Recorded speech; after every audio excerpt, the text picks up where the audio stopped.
ಭಾಳ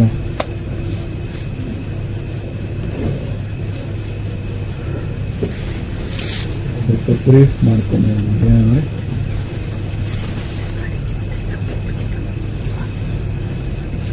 ತಂದೆ ತಾಯಿ ಅನುವಂಶೀಯ ಗುಣಗಳು,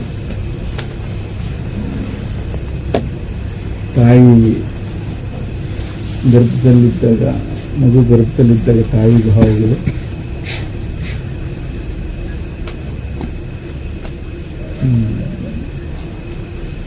ಯಾವ ಕಾಲ, ಯಾವ ಕ್ಷೇತ್ರ, ಇವಿಷ್ಟು ಪರಿಣಾಮಗಳು ಒಂದು ಮಗು ಜನನ ಆದಾಗ ಅದ್ರ ಮೇಲೆ ಅದ್ರ ವ್ಯಕ್ತಿತ್ವವಾಗಿ ಮಾರ್ಪಟ್ಟಾಗಿರ್ತದೆ. ಹಾಗಾಗಿ ಈಗ ಮಂತ್ರ ಶರೀರವನ್ನು ಮಾಡೋದಕ್ಕೆ ಹೋಗುವಾಗ ಸಂಸ್ಕಾರಗಳು ಕೆಲವರಿಗೆ ಪಾಪ ಬಹಳ ಸಹಜವಾಗಿ ಸಹಕರಿಸ್ತವೆ, ಇನ್ನು ಕೆಲವರಿಗೆ ಇವೆಲ್ಲ ಸ್ವಲ್ಪ ಪ್ರಯತ್ನಪೂರ್ವಕವಾಗಿ ಅವನ್ನ ರೂಢಿಸಬೇಕಾಗ್ತದೆ.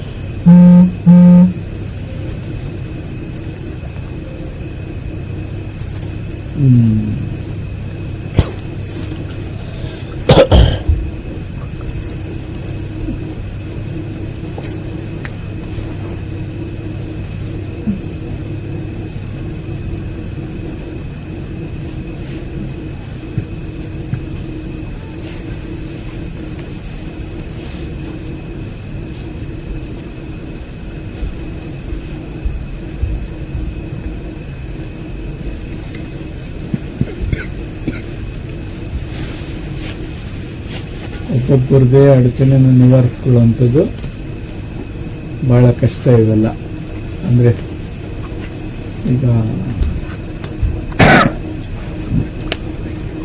ಪೂರ್ವಿಕರ ದೋಷಗಳು, ಸ್ಥಾನ ದೋಷಗಳು ಅಥವಾ ಸಮಷ್ಟಿ ಜಗತ್ತಿಂದ ಬರ್ತಾ ಇರ್ತಕ್ಕಂಥ ಎಲ್ಲ ದೋಷಗಳನ್ನ ಪ್ರತ್ಯೇಕವಾಗಿ ಅವುಗಳನ್ನ ನಿವಾರಿಸ್ಕೊಳ್ಳೋದಕ್ಕೆ ಬಹಳ ಕಷ್ಟ ಆಗ್ತದೆ. ಅದು ಪರಿಶ್ರಮ ಪಡಬೇಕು.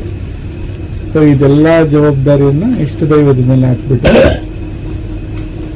ಸರಳವಾಗಿ ಅದು ದಾಟ್ತಿರೋದು.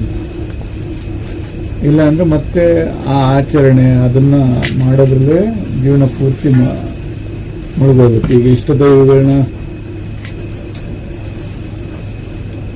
ಅದನ್ನ ಆರಾಧನೆ ಇಟ್ಕೊಡ್ಲಿಲ್ಲ ಅಂದ್ರೆ ಈಗೇನಾಗ್ತದೆ, ಪೂರ್ವಿಕರಿಗೆ ಮತ್ತೆ ಅವರಿಗೆ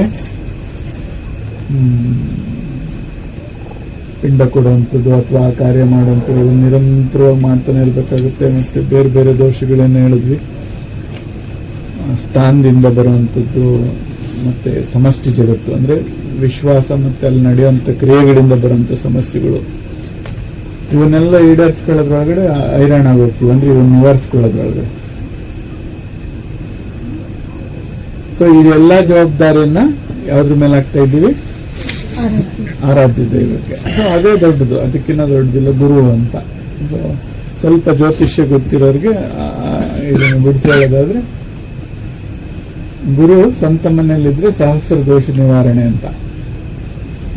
ಸೊ ಗುರುಬಲ ಅದೇ ಅಂದ್ರೆ ಇನ್ಯಾವ ದೋಷಗಳನ್ನು ಪರಿಣಾಮ ಬೀರೋದಿಲ್ಲ ಅದಕ್ಕೆ. ಸೊ ಹಾಗಾಗಿ ಗುರು ಅದ್ರ ಮನೆಯಲ್ಲಿದ್ದಾನೆ ಅಂದ್ರೆ ಹೃದಯದಾಗ ಇಟ್ಕೊಳ್ಳೋದು ಅಂತ. ಈಗ ಆರಾಧ್ಯ ದೈವನಲ್ಲಿ ಇಟ್ಕೋಬೇಕು, ಹೃದಯದಲ್ಲಿ ಬಹಳ ಅಚಲವಾದ ವಿಶ್ವಾಸದೊಂದಿಗೆ ಅದನ್ನ ಇಟ್ಕೊಂಡ್ರೆ ಇನ್ನು ಯಾರು ಏನ್ ಹೇಳಿದ್ರು ಅದ್ರ ಬಗ್ಗೆ ಚಿಂತೆ ಮಾಡುವಂತ ಅಗತ್ಯ ಇಲ್ಲ. ಇದು ಬಹಳ ನಿಶ್ಚಲವಾಗಿ ಇಟ್ಕೋಬೇಕು ಇದನ್ನ.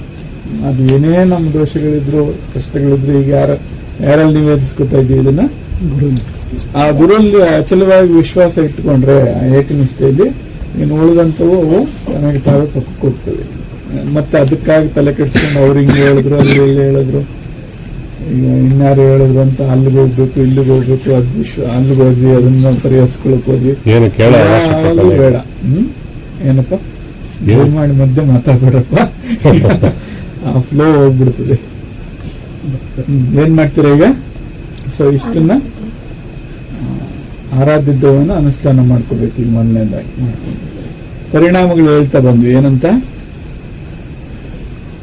ಪೂರ್ವಜರ ಋಣಗಳೇನಿದ್ವೋ, ತಾಯಿ ಭಾವನೆಗಳೇನಿದ್ವೋ, ತಾಯಿ ಚಳಿಗಾಲದಲ್ಲೋ ಮಳೆಗಾಲದಲ್ಲೋ ಅಥವಾ ಬೇಸಿಗೆಯಲ್ಲೋ ಮತ್ತೆ ಸ್ಥಾನ, ಯಾವ ಸ್ಥಾನದಲ್ಲಿದ್ರು ಈ ಎಲ್ಲ ಪರಿಣಾಮಗಳು ಒಂದು ಜೀವನ ವ್ಯಕ್ತಿತ್ವವಾಗಿ ಹೊರಗಡೆ ಬರ್ತವೆ. ಹಂಗಾಗಿ ಪ್ರತಿ ಜೀವಿಗಳು ಬೇರೆ ಬೇರೆ ವ್ಯಕ್ತಿತ್ವವಾಗಿ ಕಾಣಿಸ್ಕೊತವೆ. ಸೊ ಇದೆಲ್ಲದಕ್ಕೂ ಕೆಲವರಿಗೆ ಈ ಸಾಧನೆಯನ್ನ ಬಹಳ ಸಾತ್ವಿಕವಾಗಿ ಒಪ್ಕೊಂಡು ಅವ್ರಿಗೆ ಬೇಗ ಸಿದ್ಧಿಸ್ಕೊಂಡ್ಬಿಡ್ತದೆ. ಇನ್ನು ಕೆಲವರಿಗೆ ಸ್ವಲ್ಪ ಸಮಯ ತಗೋತದೆ ಇದೆಲ್ಲದರ ಪರಿಣಾಮದಿಂದ. ಆದ್ರೆ ಪ್ರಯತ್ನ ಬಿಡದಿರೋ ಇದನ್ನ ನಿರಂತರ ಮಾಡ್ಕೋಬೇಕು.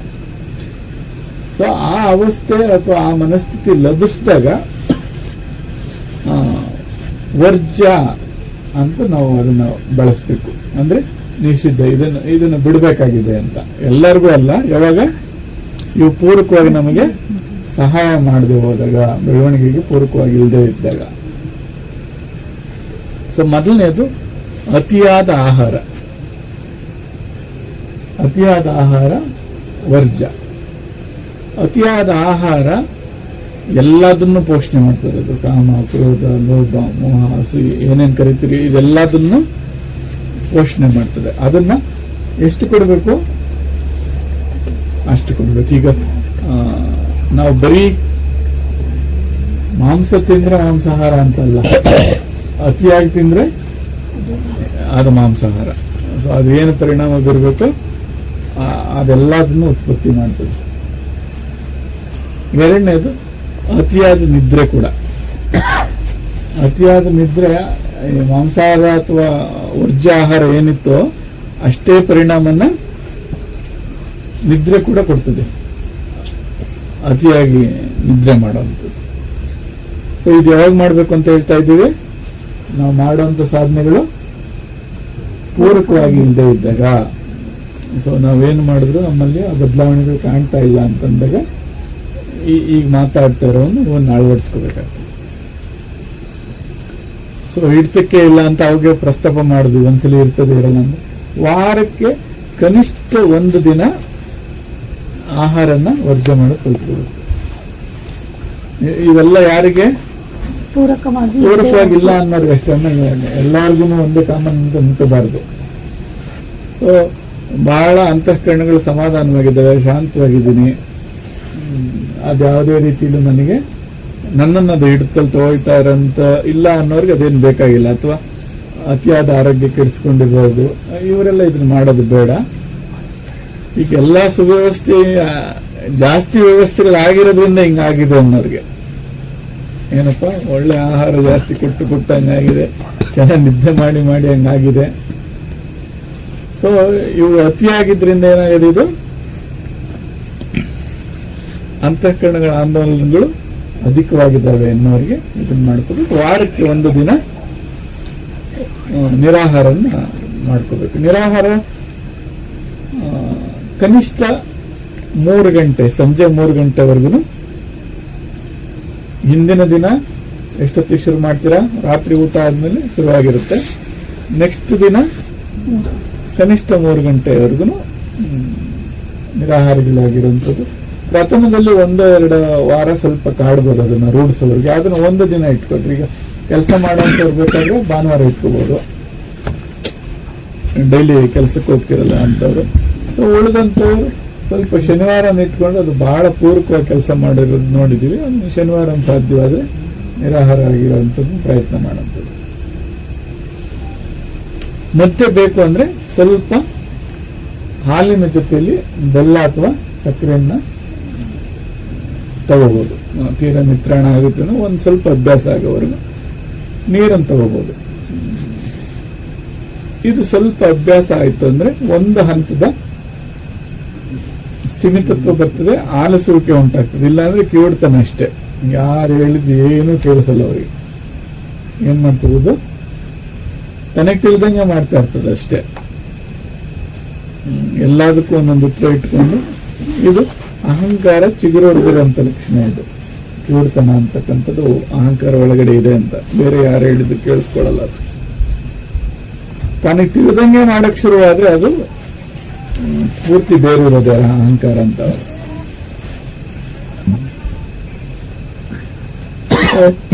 ಇವಿಷ್ಟು ಕನಿಷ್ಠ. ಆಮೇಲೆ ಆಹಾರದಲ್ಲಿ ಅತಿಯಾದ ಹುಳಿ, ಅತಿಯಾದ ಖಾರ, ಮತ್ತೆ ಅತಿಯಾದಂತ ಮಸಾಲೆ ಪದಾರ್ಥಗಳು. ಉಪ್ಪನ್ನು ಸಹಜವಾಗಿ ಬಳಸ್ರಿ, ಜಾಸ್ತಿ ಬಳಸಬೇಡ್ರಿ. ಈ 3. ಉಪ್ಪು ಕಾಮ ಪ್ರಚೋದಕ. ಉಪ್ಪನ್ನು ನೀವು ಕಡಿಮೆ ಮಾಡಿದ್ರೆ ಈ ಪ್ರಚೋದನೆ ಮಾಡುವಂತ ಇವು ಕಡಿಮೆ ಆಗ್ತದೆ. ಆದ್ರೆ ತೀರಾ ಕಡಿಮೆ ಮಾಡ್ಕೋಬೇಡ್ರಿ, ಲೋ ಬಿ ಪಿ ಆಗ್ತದೆ. ಆಮೇಲೆ ಪ್ರಜ್ಞೆ ತಪ್ಪು ಬೀಳ್ತೀರಾ. ಸರಿ, ಮಕ್ಕಳಾಗಿರೋಂಥವ್ರಿಗೆ, ಯೌವನದಲ್ಲಿರೋಂಥವ್ರಿಗೆ ಅಮ್ಮ ಅಡಿಗೆ ಮಾಡಿಕೊಡುವಾಗ ಹುಳಿ ಪದಾರ್ಥಗಳನ್ನ ಕಡಿಮೆ ಕೊಡಬೇಕು, ಖಾರದ ಪದಾರ್ಥಗಳನ್ನ ಕಡಿಮೆ ಕೊಡಬೇಕು, ಮಸಾಲೆ ಪದಾರ್ಥಗಳನ್ನ ಕಡಿಮೆ ಕೊಡಬೇಕು. ಆಹಾರದಲ್ಲಿ ನೀರಿರಂಗ್ ಮಾಡ್ರಿ. ಆಹಾರ ತಗೊಂಡ್ಮೇಲೆ ನೀರು ಕುಡಿಯಕ್ ಹೋಗ್ಬೇಡ್ರಿ. ಅಂದ್ರೆ ಎಲ್ಲಾ ವಸ್ತುಗಳನ್ನ ಗಂಜಿಯಾಗಿ ಮಾಡ್ಕೊಡುವಂಥದ್ದು. ಕಿಚಡಿ ಅಂತ ಕರಿತೀವಲ್ಲ, ಸೊ ಕಿಚಡಿ ತರ ಮಾಡ್ಕೊಟ್ರೆ ಮನಸ್ಸು ಅವ್ರದ್ದು. ಆಮೇಲೆ ನೀವು ಏನು ಆಹಾರನ ಯಾವ ಮನಸ್ಥಿತಿಯಿಂದ ತಯಾರು ಮಾಡ್ಕೊಡ್ತೀರೋ ಆ ಮನಸ್ಥಿತಿ ಮಗುವಿನ ಮೇಲೆ ಪರಿಣಾಮ ಬೀರುತ್ತೆ. ಅಥವಾ ಸೇವಿಸುವಂತರ ಮೇಲೆ. ನೀವು ನಿಜವಾಗ್ಲೂ ಮನೆಯನ್ನು ಪರಿವರ್ತನೆ ಮಾಡಬೇಕು ಅಂತಿದ್ರೆ ಅಂದ್ರೆ ಒಳ್ಳೆ ಭಾವನೆಯಿಂದ ಅಡುಗೆ ಮಾಡ್ರಿ, ಮನೆಯೆಲ್ಲ ತನಗೆ ತಾನೇ ಸರಿ ಹೋಗ್ತದೆ.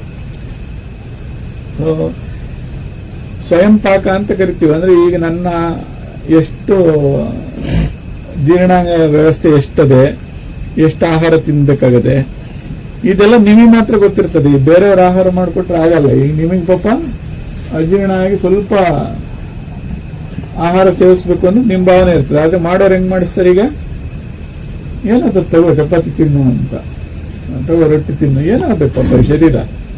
ಸೊ ಸ್ವಯಂ ಪಾಕ ಅಂದ್ರೆ ನನ್ನ ಶರೀರಕ್ಕೆ ಏನು ಬೇಕಾಗದೆ ಅನ್ನುವಂಥದ್ದು ಮೊದಲು ತಿಳುವಳಿಕೆಗೆ ಬರಬೇಕು.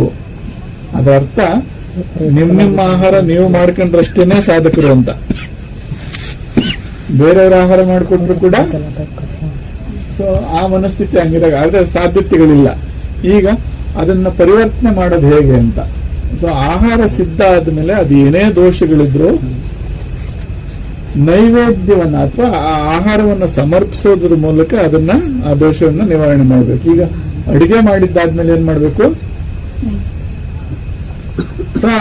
ಆ ಅಡಿಗೆಗೆ ಒಂದ್ ಸ್ವಲ್ಪ ವಿಭೂತಿ ಹಚ್ಚುವಂಥದ್ದು, ಸ್ವಲ್ಪ ಭಗವಂತನ ಅಥವಾ ಇಷ್ಟ ದೈವ ಅಂತ ಏನ್ ಅನ್ಕೊಂಡ್ರೆ ಅದನ್ನ ಜ್ಞಾಪಿಸ್ಕೊಂಡು ನಿನಗಿದನ್ನ ಸಮರ್ಪಿಸ್ತಾ ಇದ್ದೀನಿ ಅಂತ ಹೇಳಿ ಒಂದು ಸ್ವಲ್ಪ ತೆಗೆದು ಆ ಅಗ್ನಿ, ಈಗ ಏನು ಒಲೆ ಇಲ್ಲ ಇವಾಗ, ಅದು ಗ್ಯಾಸ್ ಸ್ಟವ್ಗೆ ಹೇಳ್ಬೇಕು ಅದನ್ನ. ನೋಡಿ, ನಮ್ಮ ಮನೆಯಲ್ಲಿ ಆ ಅಗ್ನಿ ಏನೈತಲ್ಲ, ಒಲೆ ಏನೈತಲ್ಲ, ಅದಕ್ಕಿಂತ ದೊಡ್ಡ ದೇವತೆ ಇಲ್ಲ. ಯಜ್ಞ ಮಾಡಿ ನಮ್ಗೇನು ಸಿದ್ಧಿಸ್ತದೆ ಅನ್ನಕ್ಕೆ ನಿತ್ಯ ಯಜ್ಞ ಇಲ್ಲಿ ನಡೀತಾ ಇದೆ. ನೀವು ನಿಜವಾದ ಶುದ್ಧ ಭಾವನೆಯಿಂದ ಅದು ಏನು ಅಡಿಗೆ ಮಾಡುವಂತ ಒಲೆ ಏನದು ಗ್ಯಾಸ್ ಸ್ಟವ್, ಅದನ್ನೂ ದೇವರು ಅಂತ ನಂಬಿದ್ರೆ ನಿಮ್ 90% ಸಮಸ್ಯೆನ ಅದೇ ನಿವಾರಣೆ ಮಾಡ್ತದೆ. ಸೊ ಮನೆಯಲ್ಲೆಲ್ಲ ಹಿಂದೆ ಒಲೆಗಳಿದ್ವು. ಸೊ ಅದ್ರ ಹತ್ರ ಒಳ್ಳೆ ಭಾವನೆಯಲ್ಲಿ ನಾವು ಅದಕ್ಕೆ ಪೂಜೆ ಮಾಡಿ ಆಮೇಲೆ ಆಹಾರನ ಅದ್ರೊಳಕ್ಕೆ ನಾವು ಮಾಡಿದ್ದನ್ನು ಸ್ವಲ್ಪ ಹಾಕಿ ನಿವೇದಿಸಿ ತಗೊಳ್ತಾ ಇದ್ವಿ. ಎಷ್ಟೋ ನೆಮ್ಮದಿ ಆಗಿರ್ತಿತ್ತು. ಈಗ ಅದನ್ನು ಮಾಡ್ಬೇಕು. ಏನ್ ಮಾಡ್ಬೇಕು? ತಾಯಂದ್ರ ಇವಾಗ ಅದನ್ನ ಒಳ್ಳೆ ಭಾವನೆಯಿಂದ ಅಡಿಗೆ ಮಾಡ್ಬೇಕು, ಮತ್ತೆ ಅದನ್ನ ನಿವೇದಿಸ್ಬೇಕು, ಅದನ್ನ ಪ್ರಸಾದ ರೂಪದಲ್ಲಿ. ಆಮೇಲೆ ನಮ್ಮ ತಟ್ಟೆಗಳಿಗೆ ಬಡಿಸ್ಕೊತೀವಲ್ಲ, ತಟ್ಟೆಗಳಿಗೆ ಬಡಿಸ್ಕೊಂಡ ತಕ್ಷಣ ಕೈಯಲ್ಲಿ ಸ್ವಲ್ಪ ನೀರು ಹಾಕೋಬೇಕು. ಕೈಯಲ್ಲಿ ನೀರು ಹಾಕೊಂಡು ಶುದ್ಧವಾದ ಧ್ಯಾನಾವಸ್ಥೆ ಅಥವಾ ಏನೂ ಅಲುಗಾಟಗಳಿಲ್ಲದಂತ ಒಂದು ಭಾವನೆಯಿಂದ ಆ ನೀರನ್ನು ನೋಡಬೇಕು. ನಮ್ಮ ದೃಷ್ಟಿಯೆಲ್ಲ ಆ ನೀರನ್ನು ನೋಡ್ತಾ ಸಂಕಲ್ಪಿಸ್ಕೋಬೇಕು. ಈ ಆಹಾರವನ್ನ ಯಾವುದು ಪ್ರಕೃತಿಗಳು ಎಲ್ಲ ಸಪೋರ್ಟ್ ಮಾಡಿದ್ವು, ಪಂಚಭೂತಗಳು. ಅದು ಬೆಳಿಬೇಕಾದ್ರೆ ಸುಮ್ಮನೆ ಬರ್ಲಿಲ್ಲ. ಅದು ಸಕಾಲಕ್ಕೆ ಮಳೆ ಆಯ್ತು, ಸಕಾಲಕ್ಕೆ ಬಿಸಿಲು ಆಯ್ತು. ಎಷ್ಟೋ ಜನರ ಪರಿಶ್ರಮದಿಂದ ಈ ಆಹಾರ ಬಂದು ನಮ್ಮ ಹತ್ರಕ್ಕೆ ತಲುಪಿದೆ ಇವಾಗ.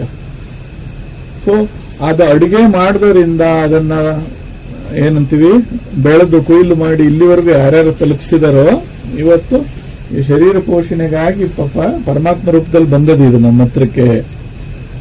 ಸೊ ಅವರ ಸಮೇತರಾದಿಯಾಗಿ ಎಲ್ಲರಿಗೂ ಒಳ್ಳೇದಾಗ್ಲಿ ಅಂತ ಹೇಳಿ ಅದ್ರ ಸುತ್ತು ಏನ್ ಮಾಡ್ಬೇಕು, ಅದನ್ನ ಸಂಕಲ್ಪ ಮಾಡಿ ಪ್ರೋಕ್ಷಣೆ ಮಾಡಿ ಆ ನೀರನ್ನು ಸೇವಿಸ್ಬೇಕು ಅದನ್ನ.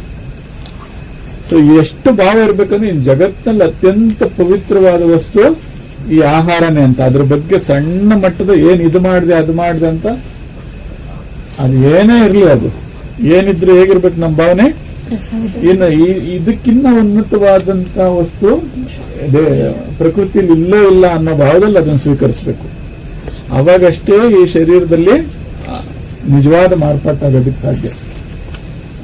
ಸೊ ಇನ್ನು ಉಳಿದಂತ ಸ್ವಲ್ಪ ಇಲ್ಲಿ ನಿವೇದಿಸ ನೀರೇನಿದೆಯಲ್ಲ ಅದನ್ನ ಹೊಟ್ಟೆ ಸುತ್ತ ಅದಕ್ಕೆ ಹಾಕಿದ್ರೆ ಏನೇ ಆಹಾರ ದೋಷಗಳಂದ್ರೆ ಅವ್ರ ಭಾವನೆಯಿಂದ ಬಂದಂತವಾಗ್ಲಿ ಅಥವಾ ವಸ್ತುವಿಂದ ಬಂದಂತದ್ದಾಗ್ಲಿ ಇದೆಲ್ಲನ್ನು ನಿವಾರಣೆ ಆಗ್ತದೆ. ಇದನ್ನ ನಿವಾರಿಸ್ಕೋಬೇಕು.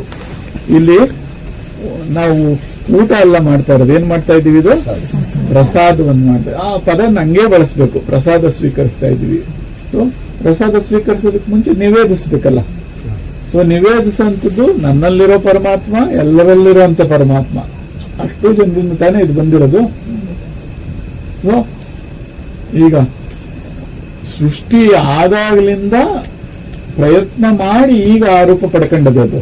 ಅಂದ್ರೆ ಎಷ್ಟು 1000 ಕೋಟಿ ವರ್ಷ ಆಗದ ಈಗ ಆರೋಪ ಪಡ್ಕೊಳ್ಳಕ್ಕೆ. ಅದು ಯಾವುದು? ಎದುರಿಗಿರೋಂಥ ಪ್ರಸಾದ ಅದು. ಸೊ ಆ ಭಾವನೆಯಿಂದ ಯಾವುದೇ ಕಾರಣಕ್ಕೂ ಇದನ್ನ ಯಾಕೆ ಮಾಡಿದೆ, ಹಿಂಗ್ ಮಾಡಿದೆ, ಅದು ಮಾಡ್ಬೇಕು, ಆ ಪದಗಳೇ ಬರಬಾರ್ದು ಅದು ಬಂದಾಗ. ಸೊ ಇವು ಅಷ್ಟು ದೋಷಗಳನ್ನ ನಿವಾರಣೆ ಮಾಡ್ತದೆ ಇದು ಈ ಹಂತದಲ್ಲಿ. ಆಯ್ತು, ಎಷ್ಟು ಸಾಧ್ಯನೋ ಅಷ್ಟೇ ಬಡಿಸ್ಕೊಳ್ಳೋಣ, ಸರಿನಾ? ಒಂದ್ ವೇಳೆ ನಮಗೆ ಇಷ್ಟನ್ನ ನಾವು ಸ್ವೀಕರಿಸೋದಕ್ಕೆ ಸಿದ್ಧ ಇಲ್ಲ ಅಥವಾ ಸಾಧ್ಯ ಇಲ್ಲ ಅಂತ ಅನಿಸಿದ್ರೆ ನಿಮಗೆ ಪ್ರಾರಂಭದಲ್ಲಿ ಅಷ್ಟು ಭಾಗ ಇನ್ನೊಂದಕ್ಕೆ ತೆಗೆದಿಟ್ಬಿಡಿ. ಅದನ್ನ ಬೇರೆದಕ್ಕೆ ನಿವೇದಿಸ್ರಿ. ಅಂದ್ರೆ ಪ್ರಾಣಿಗಳು, ಪಕ್ಷಿಗಳು, ಇರುವೆಗಳು ಏನಕ್ಕೋ ತಿಂದಾದ್ಮೇಲೆ ಮಿಕ್ಕಿದ್ದನ್ನು ಕೊಡೋದಿಲ್ಲ. ಈಗ ನನಗಿಷ್ಟು ಸ್ವೀಕರಿಸಕ್ ಆಗಲ್ಲ ಅಂತ ನಿಮ್ಗೆ ಅನ್ಸಿದ್ರೆ ಏನ್ ಮಾಡ್ಬೇಕು? ಸೊ ಸ್ವೀಕರಿಸೋದ್ಗೆ ಅದನ್ನ ಇಷ್ಟು ಪಕ್ಕಕ್ಕೆ ಇಟ್ಬಿಡ್ರಿ ಅದನ್ನ. ಸೊ ಅನ್ನ ಯಾವತ್ತೂ ಅದು ವ್ಯರ್ಥ ಅಲ್ಲ. ಅದು ನೀವು ತಿಂದ್ರೆ ಒಂದು ಜೀವ ತಿಂತೀರ. ಆಕ್ಚುಲಿ ಅದು ಬಿಟ್ರೆ ಎಷ್ಟೋ ಸಹಸ್ರ ಜೀವಿಗಳದನ್ನು ಸ್ವೀಕರಿಸ್ತಾರೆ. ಆದ್ರೆ ನಾವು ಬಿಟ್ಟಿದ್ದನ್ನೆಲ್ಲ ಕೊಡ್ಬೇಕಾಗಿರೋದು ಮೊದಲೇನೆ. ನನಗೆ ಇದಕ್ಕಿಂತ ಅಧಿಕ ಅನ್ಸಿದ್ರೆ ಅವ್ರು ತೆಗೆದಿಟ್ರಿ, ಅದು ದೋಷ ಅನ್ಸ್ಕೊಳಲ್ಲ. ಯಾವುದೇ ಕಾರಣಕ್ಕೂ ಬಲವಂತವಾಗಿ ಊಟವನ್ನು ಕೊಡೋದಾಗ್ಲಿ ಅಥವಾ ಬಲವಂತವಾಗಿ ಹೆಚ್ಚಿನ ಊಟವನ್ನು ಸ್ವೀಕರಿಸುವಂಥದ್ದಾಗಲಿ ಇದನ್ನು ಕಡಿಮೆ ಮಾಡಿಕೊಳ್ಳಿ. ಯಾಕಂದ್ರೆ ಆ ಅಹಿತಕರವಾದ ಭಾವನೆಯಿಂದ ಊಟ ಮಾಡೋದ್ರಿಂದ ಶರೀರಕ್ಕೆ ಏನೇನೋ ಒಳ್ಳೇದಲ್ಲ. ಆಹಾರ ವಿಚಾರವಾಗಿ ಇಷ್ಟು ಮಾಡ್ಕೊಂಡ್ರಿ. ಆಮೇಲೆ ನೀರನ್ನ ಬಹಳ ನಿಮ್ಮ ಮನೆಯಲ್ಲಿ ಪವಿತ್ರವಾದ ಸ್ಥಳ ಯಾವುದೈತೋ, ಶಾಂತವಾಗಿರೋ ಸ್ಥಳ ಎಲ್ಲದ ಅಲ್ಲಿ ನೀರನ್ನಿಟ್ಟು ಕುಡಿಬೇಕು. ಸೊ ಮುಚ್ಚಳೆ ತೊಳೆಯುವ ಜಾಗದಲ್ಲಿ ನೀರಿದ್ರೆ ಕಾಯಿಲೆಗಳು ಖಚಿತ. ಅಂದ್ರೆ ಸಿಂಕ್ ಮೇಲೆ ನೀರಿದ್ರೆ ಏನಾಯ್ತದು? ಕಾಯಿಲೆಗಳ ಖಚಿತ. ಒಲೆ ಪಕ್ಕದಲ್ಲಿ ನೀರಿದ್ರೆ ಸಿಟ್ಟದು ಖಚಿತ. ಎಲ್ಲರೂ ಸಿಟ್ಟು ಮಾಡ್ತೀವಿ. ಸೊ ಹಂಗಾಗಿ ನೀರು ಅಲ್ಲೇ ಫಿಲ್ಟರ್ ಆದ್ರೂ ಆ ನೀರನ್ನು ಕುಡಿಯೋ ನೀರನ್ನ ಎಲ್ಲಿ ತಂದಿಟ್ಕೋಬೇಕು? ಒಂದು ಪ್ರಶಾಂತವಾದ ಸ್ಥಳ, ಎಲ್ಲಿ ನೀವು ಬಹಳ ಪ್ರಶಾಂತ ಅನಿಸ್ತದೋ ಆ ಜಾಗದಲ್ಲಿ ಅದನ್ನ ಇಟ್ಕೋಬೇಕು. ಏನಪ್ಪಾ? ಸೊ ಪ್ರಶಾಂತವಾದ ಜಾಗದಲ್ಲಿ ಇಟ್ಟು ಅದನ್ನು ಸ್ವೀಕರಿಸಿದ್ರೆ ಇವೆಷ್ಟೋ ಭಾವನೆಗಳು ಪರಿವರ್ತನೆ ಆಗ್ತವೆ. ಇದಾಯ್ತು.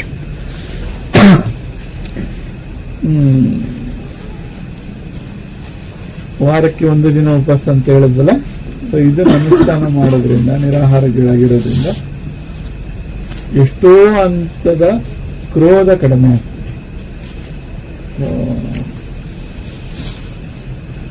ಈ ಕಾಮ ಮತ್ತೆ ಕ್ರೋಧ ಜೊತೆಗಿರ್ತವೆ ಇವು. ಯಾರಿಗೆ ಅಧಿಕವಾಗಿ ಕಾಮ ಇರ್ತದೋ ಕ್ರೋಧ ಅದು ವ್ಯಕ್ತಪಡಿಸ್ತದೆ. ಸೊ ಈಗ ಹಂಗಾದ್ರೆ ಅದೊಂದು ಶಕ್ತಿ, ಅದನ್ನ ಮಾರ್ಪಾಟು ಮಾಡ್ಬೇಕಷ್ಟೇ. ಈಗ ಅದನ್ನ ನಾಶ ಮಾಡೋದಕ್ಕೆ ಸಾಧ್ಯ ಇಲ್ಲ. ಹೇಗೆ ಅಂದ್ರೆ ಶಾಂತತೆ ಆಗಿ ಕನ್ವರ್ಟ್ ಮಾಡ್ಕೋಬೇಕು ಅಂದ್ರೆ ಪ್ರೇಮವಾಗಿ ಬದಲಾಯಿಸ್ಬೇಕು ಅದನ್ನ.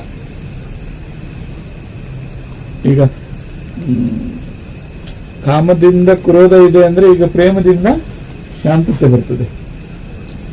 ಸೊ ಪ್ರತಿಯೊಂದನ್ನು ಬಹಳ ಪವಿತ್ರ ಅಥವಾ ಪ್ರೇಮ ಭಾವದಿಂದ ಒಡನಾಟ ಮಾಡ್ಬೇಕು. ಅದಕ್ಕೆ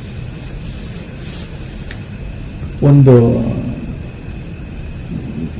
ಬೆಕ್ಕು ಬರಲಿ ಮುದ್ದಾಗಿ ಅದನ್ನ ಮುದ್ದಿಸ್ಬೇಕು. ಅದು ಕೂಟ ಆಗ್ಬೇಕು. ನಾಯಿ ಮರಿ ಇರ್ಬೋದು, ಒಂದು ಪಕ್ಷಿ ಇರ್ಬೋದು, ಒಂದು ಯಾವುದೇ ಇನ್ನೊಂದು ಜೀವಿ ಇರ್ಬೋದು, ಅದನ್ನ ಮೀರೋದಕ್ಕೆ ಕಠಿಣಾತಿ ಕಠಿಣ, ಆದ್ರೆ ಪರಿವರ್ತನೆ ಮಾಡೋದು ಬಹಳ ಸುಲಭ. ಏನಾದ್ರು ಮಾಡ್ಕೋಬೇಕು, ಅದನ್ನ ಪ್ರೇಮವಾಗಿ ನಮ್ಮ ಏನದು ಒಡನಾಟವನ್ನು ಬದಲಾಯಿಸ್ಕೋಬೇಕು ಅದನ್ನ. ಸೊ ಇದು ಬದಲಾಯಿಸ್ಕೊಂಡ್ವಿ ಅಂದ್ರೆ ಕ್ರೋಧ ನೋಡಕ್ಕೆ ಬಹಳ ಸರಳ ಅದು, ಆದ್ರೆ ಅದಕ್ಕಿನ್ನ ಅನಾಹುತ ಇನ್ನಿಲ್ಲ. ಸ್ಥಿಮಿತತ್ವವನ್ನು ಕಳ್ಕೊತೀವಿ ಮೊದಲು. ಏನಪ್ಪ? ಸೊ ಸ್ಥಿಮಿತತ್ವ ವಿವೇಕ ಅಥವಾ ವಿವೇಕದ ಕೈಲಿ ನಮ್ದು ಚಿಂತನೆಗಳಾಗ್ಲಿ ನಮ್ಮ ಜೀವನ ಆಗ್ಲಿಲ್ಲ ಅಂದ್ರೆ ಸರ್ವನಾಶನೇ ಅದು. ಹಾಗಾಗಿ ಕ್ರೋಧನ ಇಟ್ಕೊಂಡು ಜೀವನ ಮಾಡ್ತೀವಿ, ಅದ್ರ ಜೊತೆಯಲ್ಲಿ ಜೀವನ ಸಾಗಿಸ್ತೀವಿ ಅಂದ್ರೆ ಯಾರನ್ನು ಸುಡ್ಬೇಕದು? ಹೊಡಲ ಬೆಂಕಿ ತನ್ನ ಸುಡದೆ ಪರನ ಸುಡ್ತೈತೆ. ನನ್ನ ಕ್ರೋಧ ಆಕ್ಚುಲಿ ನನಗೆ ನಾನ್ ಡ್ಯಾಮೇಜ್ ಮಾಡ್ಕೊಳ್ಳೋಂಥದ್ದು. ನಾವು ಅನ್ಕೋತೀವಿ ಬೇರೆಯವರಿಗೆ ಅಂತ, ಹೆಚ್ಚಿನ ಡ್ಯಾಮೇಜ್ ಯಾರಿಗೆ ಮಾಡ್ತಾ ಇರೋದು? ನಮಗೆ ಮಾಡ್ಕೊತಾ ಇದೆ. ಹಂಗಾಗಿ ಎಷ್ಟು ಸಾಧ್ಯವೋ ಅಷ್ಟು ಪ್ರೇಮದಿಂದ ಒಡನಾಟ ಮಾಡಿ. ಸೊ ಅದನ್ನ ರೂಢಿಸ್ತಾ ಅದೇ ವೃತ್ತಿ ಆಗ್ಬೇಕು ಇದಕ್ಕೆ. ಎಲ್ಲಿಗೆ ಬಂದ್ವಿ? ಉಪವಾಸದಿಂದ ಏನಪ್ಪ? ನೈವೇದ್ಯ. ನೈವೇದ್ಯ ಆಯ್ತು. ಆಮೇಲೆ ಈಗಿನ ವಿಚಾರ ಏನಕ್ಕೆ ಬಂದಿದ್ದು? ಪ್ರೇಮ ರೂಪವಾಗಿ ಶಾಂತತೆಯನ್ನು ಪಡಿಬೇಕು ಅಂತ ಹೇಳಿದ್ವಿ ಇದನ್ನು. ಸೊ ನೀರನ್ನ ಬಹಳ ಪವಿತ್ರವಾದ ಸ್ಥಾನದಲ್ಲಿರಿಸಿ ಅದನ್ನು ಸ್ವೀಕರಿಸಬೇಕು ಅಂತ ಹೇಳಿದ್ವಿ. ಇಷ್ಟೆಲ್ಲ ಆದ್ಮೇಲೆ ಸ್ಥಾನಕ್ಕೆ ಒಂದು ಬಲ ಇರ್ತದೆ, ಅಥವಾ ಸ್ಥಾನ ಬಲವನ್ನು ಸೃಷ್ಟಿ ಮಾಡ್ಕೋಬೇಕು.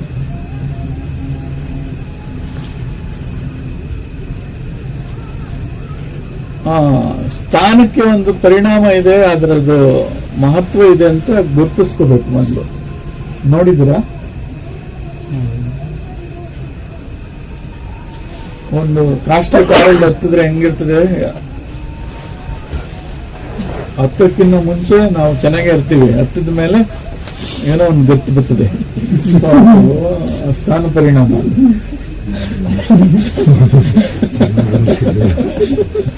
ಸೊ ಎಚ್ಚರವಾಗಿರ್ಬೇಕು. ಇವು ಯಾವ ಸ್ಥಾನ ಅಲಂಕರಿಸ್ತೀವೋ ಆ ಸ್ಥಾನದ ಪರಿಣಾಮ ಇರ್ತವೆ ಇವು. ಸೊ ಹಂಗಾಗಿ ಸ್ಥಾನಕ್ಕೊಂದು ಒಳ್ಳೆ ನಾವು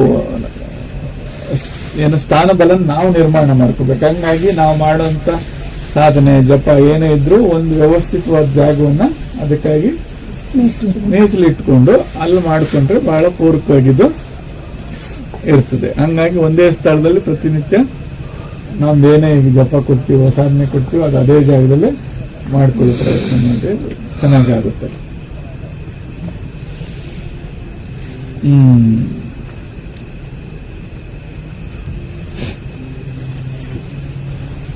ಇಷ್ಟಾದ ಮೇಲೆ ಈಗ ತೀರ ಪ್ರಾರಂಭಿಕರು ಮೌಖಿಕವಾದ ಪ್ರಥಮ ಅಂತ ಹೇಳ್ತಾ ಇದ್ದೀವಿ. ಈಗ ತೀರ ಪ್ರಾರಂಭಿಕರು ಮೌಖಿಕವಾದ ಪಾರಾಯಣದಿಂದ ಶುರು ಮಾಡಬೇಕು. ಪಾರಾಯಣ ಅಂದ್ರೆ ಓದೋದು ಅಂತ. ಈಗ ಯಾರ್ದಾದ್ರೂ ಮಹಾತ್ಮರ ಚರಿತ್ರೆಗಳನ್ನ ಅಥವಾ ಮಹಾತ್ಮರ ಜೀವನ ಹೇಗೆ ನಡೀತು ಅಥವಾ ಪರಿಣಾಮಕಾರಿಯಾಗಿ ಪರಿಣಾಮವನ್ನು ಬೀರುವಂತ ಜೀವನ ಚರಿತ್ರೆನ ಪುಸ್ತಕಗಳನ್ನ ಏನ್ ಮಾಡಬೇಕು? ಪಾರಾಯಣ ಅಂದ್ರೆ ಓದೋದು ಅಂತ. ಸೊ ನಿಶ್ಚಿತವಾಗಿ ಬೆಳಗ್ಗೆ ಮತ್ತೆ ಸಂಜೆ ಅದನ್ನ ಓದೋದಕ್ಕೆ ಶುರು ಮಾಡಬೇಕು. ಸೊ ಈಗ ಅಂತ ಪಾರಾಯಣಕ್ಕೆ ಬಹಳ ಯೋಗ್ಯವಾದಂತ ಪುಸ್ತಕಗಳಿದಾವೆ.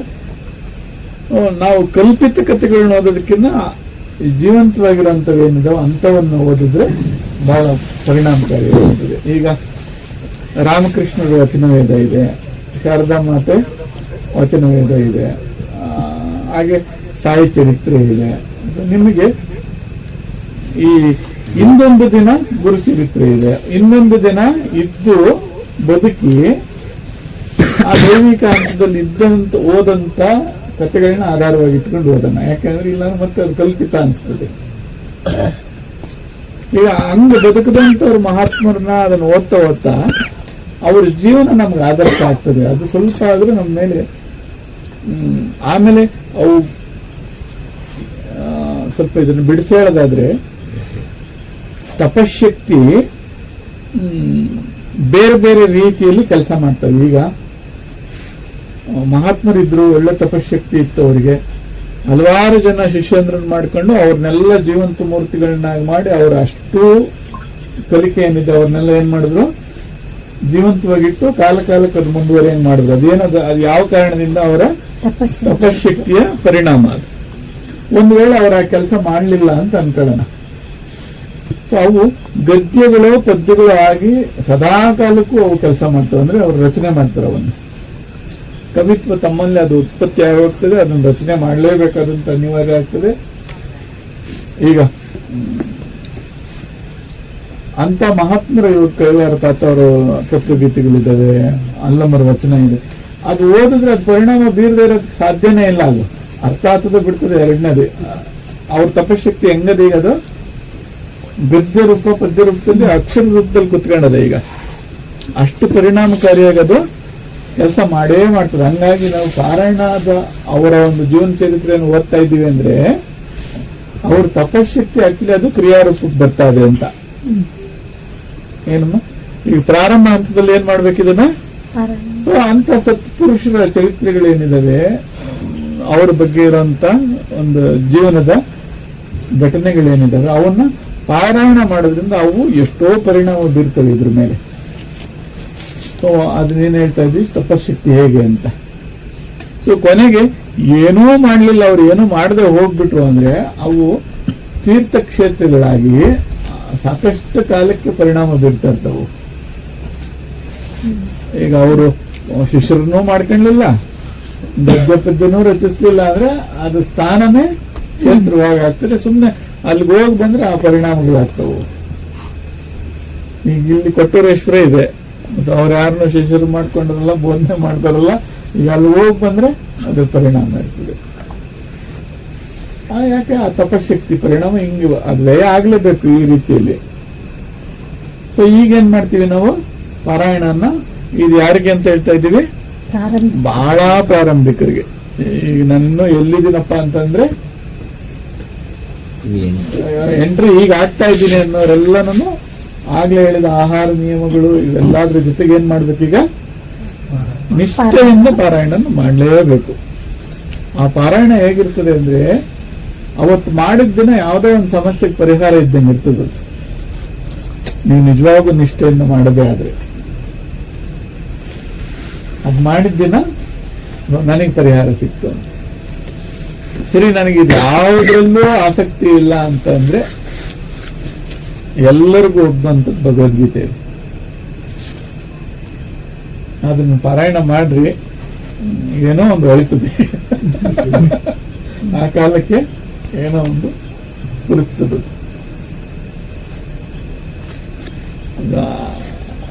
ಅದೇನಂತ ಯಾವಾಗ ಅದನ್ನ ಪಠನೆ ಮಾಡ್ಬೇಕು, ಇವ್ಯಾವುದು ನಿಮಗೆ ನಂಬಿಕೆ ಆಗದಿದ್ರೆ, ಒಪ್ಪಿಗೆ ಆಗದಿದ್ರೆ ಆಯ್ತು, ಈಗ ಅದನ್ನೇ ಹಿಡ್ಕೋದು, ಪರವಾಗಿಲ್ಲ. ಯಾವ ಹಂತಕ್ಕೆ ಬಂದ್ವಿ, ಪಾರಾಯಣ. ನೆಕ್ಸ್ಟ್ ಮೌಲ್ಯಗಳನ್ನ ಅಳವಡಿಸ್ಕೋಬೇಕು ಅಂದ್ರೆ, ಇವಾಗ ನನ್ನಲ್ಲಿ ಏನೋ ದುರ್ಮೌಲ್ಯಗಳಿದಾವೆ. ಏನಪ್ಪ, ಈಗ ನಾನು ಜಿಪಣ, ಈ ಜಿಪಣತನದಿಂದ ಮೇಲೆ ಬರ್ಬೇಕು ಅಂದ್ರೆ ಏನ್ ಹೇಳ್ಕೋಬೇಕು ಇವಾಗ, ಓ ಭಗವಂತ ನೀನು ಮಹಾದಾನಿ ಇದ್ದೀಯಾ ಅಂತ. ಸೊ ಸ್ತೋತ್ರ ಅಂತ ಕರಿತೀವಿ ಇವನ್ನ, ಏನಂದ್ರೆ ಸ್ತುತಿಸೋದು. ಸೊ ಸ್ತುತಿಸ ಕಾರಣ ಏನಂದ್ರೆ ಅವನ್ನ ಮೆಚ್ಚಿಸ್ಬೇಕು ಅಂತಲ್ಲ. ಸೊ ನನ್ನಲ್ಲಿರುವಂತ ವಿರುದ್ಧ ಗುಣಗಳಿವು, ಆ ಅಳುಗ ಆ ಹಂತಕ್ಕೆ ಬರ್ಲಿ ಅನ್ನೋ ಭಾವದಿಂದ. ಮತ್ತೆ ಹಂಗ ಭಾವಿಸ್ಬೇಡ್ರಿ, ಭಗವಂತ ಇಷ್ಟಪಟ್ಟು ಬಿಡ್ತಾನೆ, ನಾನು ನೀನ್ ಬಹಳ ಒಳ್ಳೆನಿದ್ಯಪ್ಪ ಅಂತ. ಅದ್ರ ಅರ್ಥ ಏನು, ನಾನ್ ಕೆಟ್ಟವನಿದ್ದೀನಿ ಅಂತ. ನೀನು ಪರಮಾತ್ಮ ಎಲ್ರನ್ನೂ ರಕ್ಷಿಸ್ತೀಯಪ್ಪ ಅಂದ್ರೆ ನಾನು ಎಲ್ಲಾರನ್ನೂ ಹಾಳು ಮಾಡ್ತಾ ಇದೀನ ಅಂತ. ಈಗ ಆ ಕಡೆ ಹೊರಟಿದ್ದೀವಿ ಅಂತ. ಸೊ ಪಾರಾಯಣದಿಂದ ಎಲ್ಲಿಗೆ ಬಂದ್ವಿ, ಸ್ತುತಿಸ್ಬೇಕು. ಇಲ್ಲಿ ಚೆನ್ನಾಗಿ ಪ್ರಜ್ಞೆಯಿಂದ ಇರ್ಬೇಕು ಇದು. ಸೊ ನನ್ನ ಗುಣಗಳನ್ನ ಔನ್ನತ್ಯಕ್ಕೇರಿಸ್ಕೊಳ್ಳೋದಕ್ಕೆ, ಈ ಜೀವನ ಗುಣಗಳನ್ನ ಔನ್ನತ್ಯಕ್ಕೇರಿಸ್ಕೊಳ್ಳೋದಕ್ಕೆ ಇದನ್ನು ಮಾಡ್ತಾ ಇರುವಂತದ್ದು ಅಂತ. ಏನು ಅದನ್ನ ಸ್ತುತಿಸೋದ್ರಿಂದ ಏನು ಬರ್ತದೆ ಅಂತ ಪ್ರಶ್ನೆ ಮಾಡಿದ್ರೆ, ನಿಖರವಾಗಿರ್ಲಿ ಇದು ದೈವತ್ವಕ್ಕೆ ಇರೋದಕ್ಕೆ, ಇದು ರಾಕ್ಷಸ ಗುಣಗಳನ್ನ ಅಳಿಸ್ಕೊಳ್ಳೋದಕ್ಕೆ. ಏನಪ್ಪ ಎಲ್ಲಿಗೆ ಬಂದ್ವಿ ಈಗ? ಸ್ತೋತ್ರಕ್ಕೆ ಬಂದ್ವಿ. ಸ್ತೋತ್ರದ ಅರ್ಥಗಳನ್ನ ಪಾಪ ಗುರುಗಳ ಹತ್ರ ತಿಳ್ಕೊಂಡ್ರೆ ಚೆನ್ನಾಗಿ ಬಿಡಿಸಿ ಹೇಳ್ತಾರೆ ಅವನ್ನ. ಈಗೇನು ಮೊಬೈಲ್ ಗುರುಗಳು ಬಹಳ ಇದ್ದಾರೆ, ಹೇಳಿದ್ರೆ ಏನು ಎಷ್ಟು ಬೇಕೋ ಅಷ್ಟು ಬಿಡಿಸಿ ಹೇಳ್ಬಿಡ್ತಾರೆ.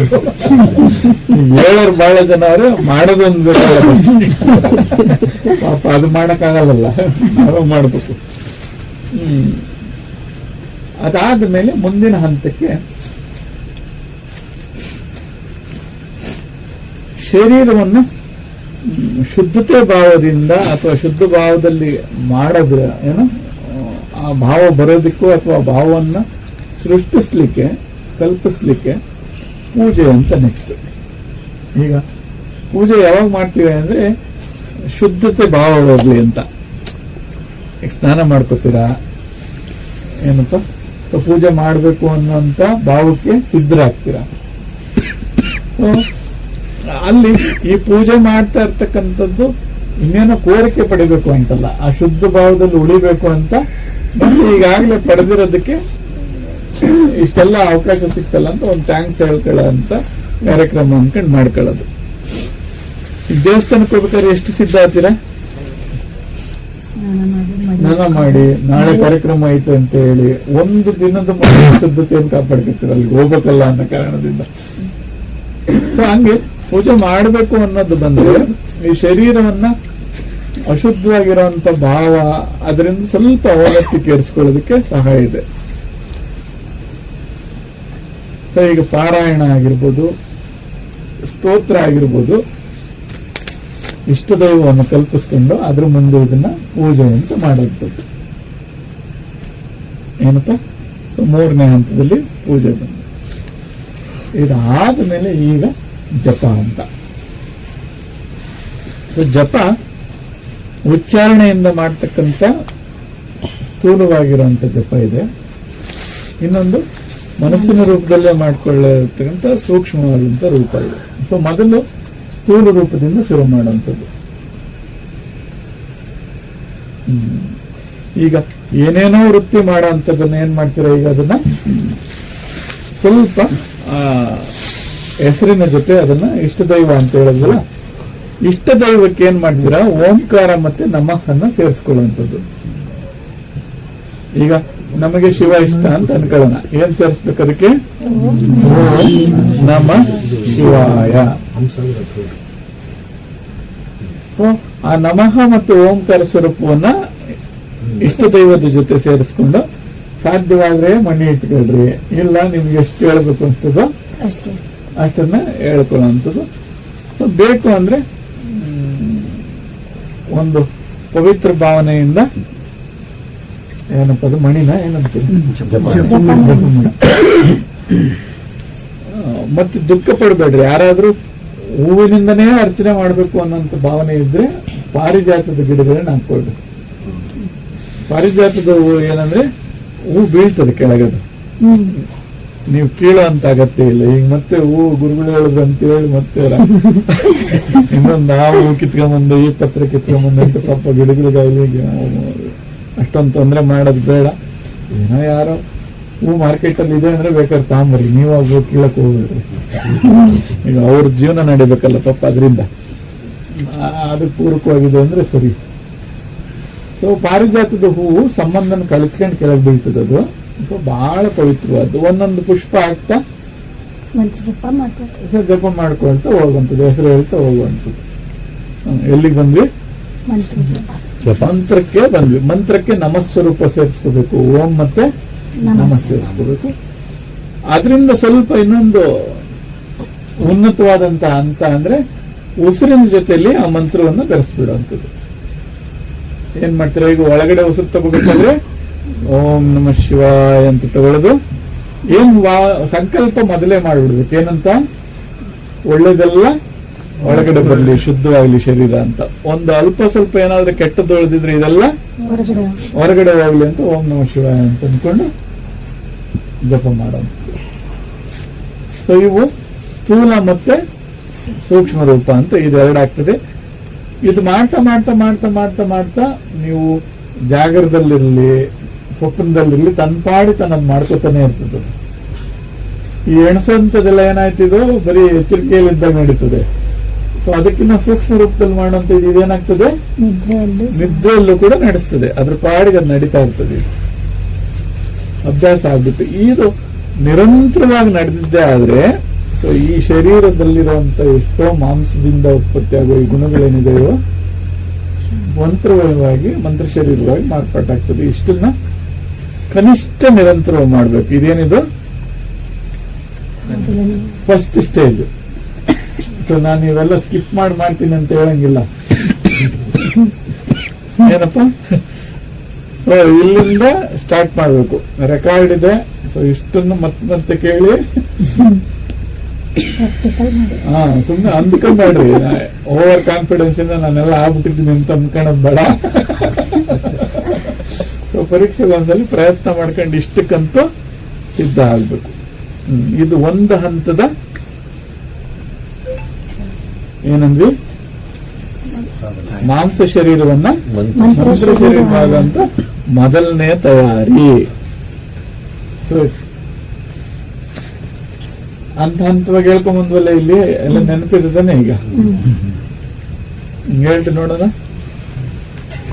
ಎಲ್ಲಿಂದ ಪ್ರಾರಂಭ ಮಾಡೋದು? ಮಹಾತ್ಮರ ಚರಿತ್ರೆ ಓದೋದು, ಅದಕ್ಕೇನಂತ ಕರೆದ್ರಿ? ಆಮೇಲೆ ಆಹಾರವನ್ನ ಮಿತವಾಗಿ ಕೊಡುವಂಥದ್ದು, ವಾರಕ್ಕೊಂದಿನ ಉಪವಾಸ. ಅಲ್ಲ, ಅವು ಆಚರಣೆಗಳಾಯ್ತು. ಆಚರಣೆಗಳು ಮೊದ್ಲು ಹೇಳ್ಬಿಟ್ರಿ, ಆಚರಣೆಗಳನ್ನ ಎಲ್ಲ ಮಿಕ್ಸ್ ಮಾಡಿ ಹೇಳ್ಬಿಟ್ರಿ. ಆಚರಣೆಗಳೆಲ್ಲ ಏನೇನು ಹೇಳಿದ್ವಿ? ಮಿತವಾದ ಆಹಾರ, ಮಿತವಾದ ನಿದ್ರೆ, ವಾರಕ್ಕೊಂದು ಒಮ್ಮೆ ಉಪವಾಸ. ಸೊ ಕಾಮದಿಂದ ಕ್ರೋಧ ಉತ್ಪತ್ತಿ ಆಗ್ತದೆ, ಪ್ರೇಮದಿಂದ ಶಾಂತತೆ ಉತ್ಪತ್ತಿ ಆಗ್ತದೆ. ಸೊ ಪ್ರೇಮದಿಂದ ವರ್ತಿಸ್ಬೇಕು. ಆಮೇಲೆ ಈ ಕಡೆ ಬಂದ್ರೆ ಇವಾಗ ಸರಿ ಪಾರಾಯಣ. ಪಾರಾಯಣ ಆದ್ಮೇಲೆ ಕ್ಷೇತ್ರ ದರ್ಶನ, ಆಮೇಲೆ ಅಲ್ಲ, ಕ್ಷೇತ್ರ ಫಲ ಇರ್ತದೆ, ಅದು ಆಗದೆ ಇದ್ದಾಗ ಅಲ್ಲಿ ಹೋಗೋದು ಅಂತ. ಆಮೇಲೆ ಜಪ, ಜಪದಲ್ಲಿ ಸ್ಥೂಲ ಜಪ, ಸೂಕ್ಷ್ಮ ಜಪ. ಪೂಜೆ ಅನ್ನೋಂತ ಇದನ್ನ ಇಟ್ಕೊಂಡು ಇವೆಲ್ಲದನ್ನು ಮಾಡ್ಬೇಕು ಅಂತ ಹೇಳಿದ್ವಿ. ಸ್ಥಾನ ಬಲ ಏರ್ಪಡಿಸ್ಬೇಕು, ಒಂದೇ ಸ್ಥಾನದಲ್ಲಿ ಮಾಡ್ಬೇಕು ಅಂತ ಹೇಳಿದ್ವಿ. ಸೊ ಇದಿಷ್ಟು ಎಷ್ಟಿದು ಪ್ರಾಥಮಿಕ ಹಂತ. ಇದು ಮಾಡದೆ ಹೋದ್ರೆ ಇವನು ಬಹಳ ಭ್ರಷ್ಟನಾಗ್ತಾನೆ. ಮುಂದೆ ಅವನಿಗೆ ಎಷ್ಟು ಒಳ್ಳೆ ಸಾಧನೆ ಹೇಳ್ಕೊಟ್ರು ದುರುಪಯೋಗ ಮಾಡ್ಕೊತಾನೆ. ಅದೇನೀಗ ಹೇಳ್ಕೊಟ್ಟವ್ರಿಗೂ ಕೆಟ್ಟ ಹೆಸರು ತರ್ತಾನೆ, ತಾನು ಹಾಳಾಗ್ತಾನೆ. ಈಗ ಯಾರನ್ನ ಮುಂದೆ ಕೇಳಿದ್ರೆ ಯಾರ ನಿನಗೆ ಪಾಠ ಮಾಡಿದ್ರು ಅಂತ ಇಷ್ಟು ಮರ್ಯಾದೆ ಉಳಿಸ್ತಾರೆ.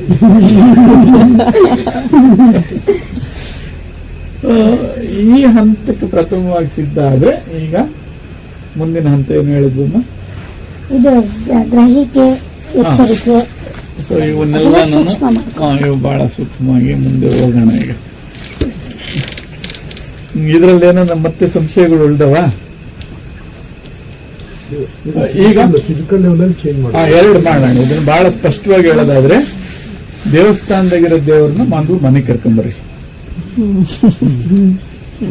ಏನಪ್ಪ, ಈಗ ಅಲ್ಲಿ ನಮ್ ದೇವ್ರು ನಿಮ್ಮನ್ನ ಮುಟ್ಟಕ್ ಬಿಡಲ್ಲ, ಸ್ನಾನ ಮಾಡ್ಸಕ್ ಬಿಡಲ್ಲ, ಅದಕ್ಕೆ ಏನಪ್ಪ ಬೇಕಾದಾಗ ದರ್ಶನ ಮಾಡಕ್ ಬಿಡಲ್ಲ. ಈಗೇನ್ ಮಾಡ್ತೀರಾ? ನಮ್ ದೇವ್ರು ನಮ್ಮ ಮನೆಗಿರ್ಲಿ ಅಂತ ನಮ್ಮ ಮನೆ ಕರ್ಕೊಂಬರ್ಬೇಕು. ಈಗ ಮೊದ್ಲು ದೇವ್ರಂದ್ರೆ ಹೆಂಗಿರ್ಬೇಕು? ಈಗ ನಾನು ಸ್ನಾನ ಮಾಡ್ಬೇಕು, ಅದಕ್ಕೂ ಸ್ನಾನ ಮಾಡಿಸ್ಬೇಕು.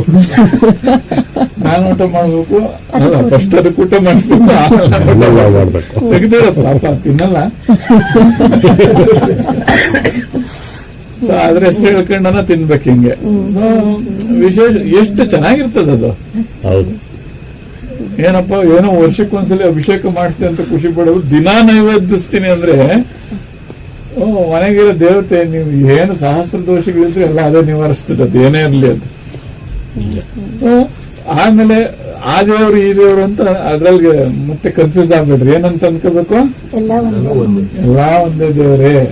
ಸೊ ನಮ್ ದೇವ್ರೆ ಎಲ್ಲಾ ಕಡೆ ಇರೋಂಥದ್ದು, ಎಲ್ಲಾ ಕಡೆ ಇರೋಂಥದ್ದೇ ಈ ದೇವ್ರು. ಅದರಲ್ಲಿ ಭೇದ ಬುದ್ಧಿ ಬೇಡ ಅಂತ ಇದನ್ನ ಇಷ್ಟನ್ನ ನಿಷ್ಠೆಯಿಂದ ಅನುಷ್ಠಾನಕ್ಕೆ ತಗೊಂಡ್ಬರ್ಬೇಕು. ಏನನ್ ಸಂಶಯ ಉಳಿತನಪ್ಪ ಇದ್ರಾಗ? ಇದು 2ನೇ ಸ್ಟೆಪ್. ಅಲ್ಲ, ಪ್ರಾರಂಭ. ಅದು ಪ್ರೇಮ ಭಾವನೆ ಅಂತ ಹೇಳಿದ್ರಲ್ಲ ಗುರುಜಿ ನೀವು, ಅದು ನಿಜವಾಗ್ಲೂ ಇಲ್ದೇ ಇದ್ರು ಸುಮ್ಮನೆ ಡ್ರಾಮಾ ಅಂತಾರಲ್ಲ ಗುರುಜಿ, ಡ್ರಾಮಾ ಮಾಡಿದ್ರು ಅದು ಭಾವ ಅದು ಈಗ ಸುಮ್ನೆ ನಕ್ಕಿದ್ರೆ ಸಾಕು, ಒಳಗಡೆ ಏನೋ ಒಂಥರ ಆಗ್ತದೆ. ಹಿಂಗ್ ಇಟ್ಕೊಂಡ್ರೆ ಅದನ್ನು ಪರಿಣಾಮ ಬಹಳ ಪರಿಣಾಮ ಬೀಳ್ತದೆ. ಹಂಗಾಗಿ ಮಿಮಿಕ್ರಿ ಆದ್ರೂ ಮಾಡ್ರಿ ಪರವಾಗಿಲ್ಲ. ಸೊ ಅದು ಕೆಮಿಸ್ಟ್ರಿ ಚೇಂಜ್ ಆಮೇಲೆ ಹಂಗಾದ್ಮೇಲೆ ಅದೇನ್ ನಾಟಕೀಯ ಇಲ್ಲ, ಅದು ಸಹಜವಾಗಿ ಇರ್ತದೆ. ಸೊ ಇಲ್ಲಿ ಇಡೀ ಕುಟುಂಬದವ್ರು ಇಷ್ಟನ್ನು ಮಾಡೋದಕ್ಕೆ ಶುರು ಮಾಡಿದ್ರೆ ಓಕೆ, ಪರಿಣಾಮ ತುಂಬಾ ಚೆನ್ನಾಗಿರ್ತದೆ. ಏನಪ್ಪ? ಸೊ ಪಾರಾಯಣಕ್ಕೆ ಚೆನ್ನಾಗಿದ್ದಾವ ಯಾವ್ದು? ವಚನವೇದ ಚೆನ್ನಾಗಿದೆ, ಶ್ರೀಮಾತೆ ಅವ್ರದ್ದು ಚೆನ್ನಾಗಿದೆ, ಶ್ರೀ ಗುರು ಚರಿತ್ರೆ ಚೆನ್ನಾಗಿದೆ, ಸಾಯಿ ಚರಿತ್ರೆ ಚೆನ್ನಾಗಿದೆ, ಗುರುಚರಿತ್ರೆ ಇದೆ. ಸೊ ಹೀಗಾಗಿ ಜೀವಂತವಾಗಿ ಆಗೋಗಿರೋದೇನಿದಾರಲ್ಲ ಇವ್ರುಗಳನ್ನ ಆಯ್ಕೆ ಮಾಡ್ಕೊಂಡ್ರಿ. ಏನೊಂದು ಪುಸ್ತಕ ಇಟ್ಕೊಳ್ರಿ, ಇವ್ರದ್ದು ಮುಗಿದ್ಮೇಲೆ ಅವ್ರದ್ದು ಮಾಡೋಣ, ಅವ್ರದ್ದು ಮುಗಿದ್ಮೇಲೆ ಏನು ಪರವಾಗಿಲ್ಲ, ಎಲ್ಲರದ್ದು ಒಂದೇ. ನಾನು ಯಾವಾಗ ಇದು ಒಂದೇ ಮಾಡ್ತೀನಿ ಅಂತ ಬೇಕಾಗಲ್ಲ. ಒಟ್ಟಿನಾಗ ಏನೋ ಒಂದು ಮಾತಾಡ್ಲಿ, ಕೇಳಿಸ್ಕೊಳ್ಳಿ.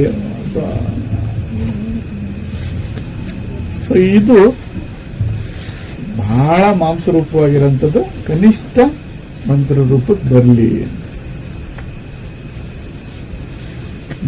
ಏನ್ ಮಾಡಿದ್ವಿ ಈಗ? ಸಾಧನೆ ಪ್ರಥಮ ಪಾದಕ್ಕೆ ಬಂದ್ವಿ. ಇನ್ನೆಲ್ಲ ಮಾತಾಡೋದು ಬೇಡ, ಏನ್ ಮಾಡ್ಬೇಕೀಗ? ಮಾಡೋದ್ ಕಲಿಬೇಕು ಈಗ.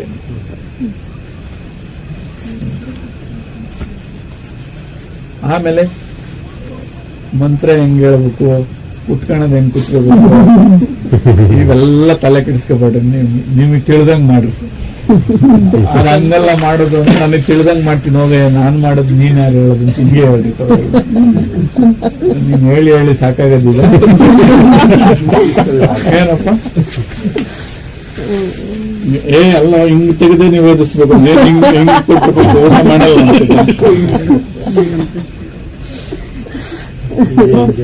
ಇದು ಯಾರ ಮಧ್ಯೆ ಸಂಬಂಧ ಇದೆ? ಭಗವಂತ ಮತ್ತೆ ಮಾಡೋರ್ ಸಂಬಂಧ. ನೀವು ಮಧ್ಯದವನು ಹಿಂಗ್ ಮಾಡ ಹೇಳ್ಬಾರ್ದು, ಅವ್ರ ಹಂಗನೇ ಮಾಡ್ಕೊಂಡ್ಲಿ. ಅದು ಇವ್ರಿಗೆ ಅಧಿಕಾರನೇ ಇಲ್ಲ ನಾನು ಹಿಂಗ್ ಮಾಡಂತ ಅವ್ರಿಗೆ. ಈ ಪೂಜೆ ಭಕ್ತಿ ಇದೇನು ವ್ಯಕ್ತಪಡಿಸದಿದ್ರು ಇದು ಅವರಿಬ್ಬರು ವ್ಯವಹಾರ ಆಗ. ನೀವು ಮಧ್ಯದವ್ರು ಯಾರು ಮೀಡಿಯೇಟರ್ ಆಗಬೇಡ್ರಿ ಇದ್ರಾಗ ಅಂತ ಹೇಳಿ ಎಲ್ಲಿಗೆ ತಂದ್ರಿ ಇವಾಗ ದೇವರನ್ನ? ಮೊದಲು ಎಲ್ಲರೂ ಅವ್ರ ಇಷ್ಟ ದೇವತೆಗಳನ್ನ ಮನೆಗೆ ತಗೊಂಡ್ಬರು. ಕುಲದೇವತೆ ಅಂದ್ರೆ ಇಷ್ಟ ದೇವತೆ ಏನಾನ ಕರ್ಕೊಂಡ್ರು, ಅದನ್ನ ಫಸ್ಟ್ ಮನೆ ಕರ್ಕೊಂಡ್ಬರ.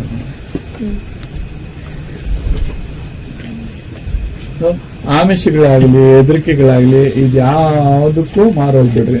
ನಿಮಗೆ ಯಾವ್ದು ಪ್ರೀತಿ ಅನಿಸ್ತದೋ ಅದನ್ನೇ ಆರಾಧನೆ ಮಾಡಿ. ನನಗಿದಿಷ್ಟನಪ್ಪ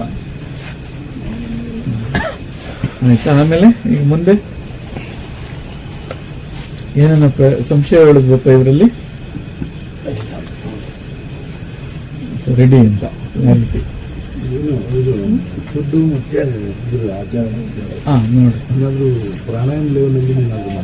ಅಲ್ಲ, ಈಗ ಪ್ರಾರಂಭ ಹಂತದಲ್ಲಿ ಇದನ್ನು ಮಾಡೋಣ, ಮುಂದಿನ ಹಂತದಲ್ಲಿ ಖಂಡಿತ ಮಾರ್ಪಾಟ್ ಮಾಡೋಣ.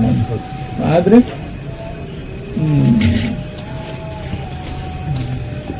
ಅತಿ ಸರ್ವತ್ರ ವರ್ಜ ಅಂತ ಅಷ್ಟೇ ಇದು ಸೂತ್ರ. ಸೊ ಎಲ್ಲದನ್ನು ಅತಿಯಾಗಿ ಮಾಡೋದನ್ನು ಮಾಡಕ್ ಹೋಗ್ಬೇಡ್ರಿ ಅಂತ. ಈಗ ಏನ್ ಅತಿ ಆದ್ರೂ ಅದು ವಿಕಾರಗಳನ್ನ ಉತ್ಪತ್ತಿ ಮಾಡ್ತದೆ. ಅತಿಯಾದ ನಿದ್ರೆ ಮಾಡಬಾರ್ದು ಅಂದ್ರೆ ನಿದ್ದೆ ಕಡಿಮೆ ತಾನಾಗಿ ನಿದ್ದೆ ಬರ್ತದಲ್ಲ ಗುರುಜಿ. ಸುಮ್ನೆ ಅದು ಕುಂತ್ಕೊಂಡು ಆಲಸ್ಯದಿಂದ ಬರ್ತದೆ ನಿದ್ದೆ. ಕೆಲವರಿಗೆ ಜಡತ್ವದಿಂದ ಅವು ಬಹಳ ಮಾರಕ. ಅವು ಇಡೀ ವಾತಾವರಣ ಕುಟುಂಬನ ದರಿದ್ರ ತಳ್ಳಕ್ಕೆ ಅವರೇ ಸಾಕು.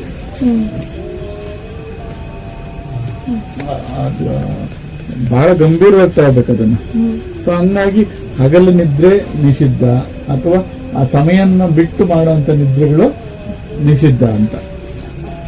ಅದ್ರಲ್ಲಿ ಅಂದ್ರೆ ಅದು ಬರುತ್ತಲ್ಲ ಗುರುಜಿ, ಅದು ಅದೇ ಈಗ ಆಲ್ರೆಡಿ ಇದೆ ಅಂತ, ಆಲಸ್ಯ ಇದೆ, ಜಡತ್ವ ಇದೆ ಅಂತ. ಸೊ ಅದನ್ನ ಚಟುವಟಿಕೆ ರೂಪದಲ್ಲಿ ಮಾಡ್ಕೋಬೇಕು. ಸೊ ಅಲ್ಲಿ ಆಹಾರವನ್ನು ಸ್ವಲ್ಪ ರಜಸ್ಸಿಗೆ ತಂದ್ರೆ, ಅಂದ್ರೆ ಸ್ವಲ್ಪ ಉಪ್ಪು ಸ್ವಲ್ಪ ಖಾರ ಮಾಡಿದ್ರೆ ನಾರ್ಮಲ್ ಬರ್ತದೆ ಅದು, ಹಿಂಗೆ ಜಡತ್ವ. ಆಮೇಲೆ ಅತಿ ಆಹಾರದಿಂದ ಜಡತ್ವ ಬರ್ತದೆ, ತಾಮಸ ಆಹಾರದಿಂದ ಬರುತ್ತೆ, ಅತಿ ಆದಾಗಂತೂ ಬರ್ತದೆ. ಸೊ ಇದ್ರ ಬಗ್ಗೆ ಎಚ್ಚರ ಇರಬೇಕು. ಬಹಳ ಕಠಿಣವಾಗಿ ಹೇಳ್ತಾ ಇದ್ರೆ ಇಡೀ ಮನೆ ದಾರಿದ್ರ್ಯಕ್ಕೆ ಒಳಪಡ್ತದೆ. ಹಗಲಿದ್ರೆ ಅಥವಾ ಆಲಸ್ಯದಿಂದ ಅಥವಾ ಆ ತಾಮಸ ರೂಪದಿಂದ ಬಂದಂತ ನಿದ್ರೆ ಏನಿದೆ ಅದು ಇಡೀ ಕುಟುಂಬನ ಕೆಳಗಿಳುತ್ತದೆ. ಎಚ್ಚರ ಇರಬೇಕು, ಮತ್ತೆ ನಾವು ಅದನ್ನ ಶಿಸ್ತಾಗಿ ಪಾಲಿಸ್ಬೇಕು. ಅದಕ್ಕೆ ಏನ್ ಮಾಡ್ತೀರಿ ಈಗ, ಹಗಲಿನಿದ್ರೆ ನಿಷಿದ್ಧ ಅಂತ ಮಾಡ್ಬಿಡಿ. ಆಮೇಲೆ ಸಂಪೂರ್ಣ ಸೂರ್ಯೋದಯದ ನಂತರದ ನಿದ್ದೆ ಏನಮ್ಮ ಏನ್ ಮಾಡ್ತದ ಬಿಡು, ಓಡಾಡ್ಕೊಂಡು ಹೋಗ್ತದ ಬಿಡಮ್ಮ, ಸ್ವಲ್ಪ ಹೊತ್ತು ಬಿಟ್ಕೊಂಡು. ಅಲ್ಲಿ ಆಕ್ಚುಲಿ ಎಲ್ಲಿ ಪವಿತ್ರವಾದ ಭಾವನೆ ಇರ್ತದೋ ಅಲ್ಲಿ ಬರ್ತದೆ. ನಿಜವಾಗ್ಲು ನಾವು ಧ್ಯಾನಾವಸ್ಥೆಯಲ್ಲಿದ್ದ ಮುಖದ ಮೇಲೆ ಬಂದು ಮಲಗಿರೋದು. ಹೋಗೋ ಅಂತ ಅನ್ನಪೂರ್ಣ ಐತೆ ಅಲ್ಲಿ ಇಲ್ಲ. ವಯಸ್ಸಲ್ಲಿ ಬಂದ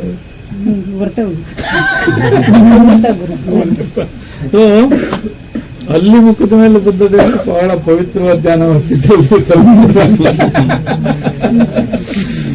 ಅದು ನಿಮ್ಮನ್ನ ಪಾಪ ಈಗ ಏನಂದ್ರೆ ಯಾವ್ದು ಮಂತ್ರ ಶರೀರ ಅಂತ ಕಂಡಿಡೋದು, ಕನಿಷ್ಠ ಅಲ್ಲಿ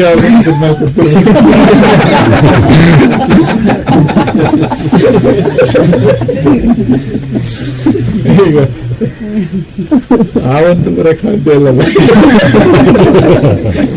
ಅಲ್ಲಿ ಯಾವ್ದು ಬರ್ಬೇಕು. ಎಲ್ಲಿ ಬಂದ್ವಿ, ದರಿದ್ರ. ಹಾಗಾಗಿ ಮನೆಯಲ್ಲಿ ಬಹಳ ಶಿಸ್ತಿನ ವ್ಯವಸ್ಥೆ ಮಾಡ್ಕೋಬೇಕೇನಂತ, ಬೇಗ ನಿದ್ರೆ ಹೋಗೋದು. 10 ಗಂಟೆಗ ಮಲಗಬೇಕು. ಒಂದ್ 4 ಗಂಟೆಗಿದ್ರೆ ಬಹಳ ಸಂತೋಷ. ಸೂರ್ಯೋದಯ ಆದ ಮೇಲೆ ನಿದ್ದೆ ಮಾಡೋದು ಸಂಪೂರ್ಣವಾಗಿ ನಿಷಿದ್ಧ ಅಂತ ಮಾಡ್ಬೇಕದು. ಏನಪ್ಪ ಅಲ್ಲ, ಅವರಿಗೆ ಎಕ್ಸ್ಕ್ಯೂಸ್ ಕೊಡೋಣ. ಅವರಿಗೆ ಡ್ಯೂಟಿ ಮಾಡೋರಿಗೆ ಅವ್ರಿಗೆ ಸಪರೇಟ್ ರೂಮ್ ಕೊಟ್ಟು ಆ ರೂಮ್ ನಾವ್ಯಾರು ಪ್ರವೇಶ ಮಾಡಬಾರ್ದು. ಸೊ ಅದು ಅವ್ರದ್ದು ಸಪರೇಟ್ ರೂಮ್ ಅಂತ ಕೊಡ್ತೀವಿ ನಾವು, ನೈಟ್ ಡ್ಯೂಟಿ ಮಾಡ್ಕೊಳ್ಳೋರ್ದು. ಆಮೇಲೆ ಈ ಹಾಸಿಗೆಯಲ್ಲಿ ಆ ಸ್ವಭಾವವನ್ನು ತಪ್ಪಿಸ್ಬೇಕು. ಒಂದು ಕನಿಷ್ಠ ಹಾಸಿಗೆಯನ್ನು ಸುತ್ತಿಡೋದು ಕಲಿಬೇಕು. ಇಲ್ಲ ಅಂದ್ರೆ ಅದ್ರ ಮೇಲೆ ಏನಾದ್ರು ಹಾಸ್ಬಿಟ್ಟು ಇನ್ನು ಯಾವುದೇ ಕಾರಣಕ್ಕೂ ಹಾಸಿಗೆ ಮೇಲೆ ಮತ್ತೆ ಕುಳಿತುಕೊಳ್ಳೋದಾಗ್ಲಿ ಆ ಕ್ರಿಯೆಯನ್ನು ಮಾಡಬಾರದು. ಮಲಗಕ್ಕೆ ಮಾತ್ರ ಅದಕ್ಕಷ್ಟೇ ಬೆಳೆಸ್ಕೋಬೇಕು ಅದನ್ನು. ಸೊ ಅವಾಗೆಲ್ಲ ಬಹಳ ಚೆನ್ನಾಗಿ ಮಾಡ್ತಿದ್ರಲ್ಲ, ಎದ್ದ ತಕ್ಷಣ ಹಾಸಿಗೆ ಸುತ್ತಿಡ್ತಿದ್ರು. ಅದ್ರ ಪಡೆಗೆ ಕ್ರಿಯೆ ನಡೆಯುವ ಆಲಸ್ಯ ಆಗ್ದಂಗೆ ನೋಡ್ಕೋಬೇಕು ಅಂತ ಹೇಳ್ತಾ ಇದ್ವಲ್ಲ. ಏನಕ್ಕೆ ಬರ್ತಾ ಇದ್ರು?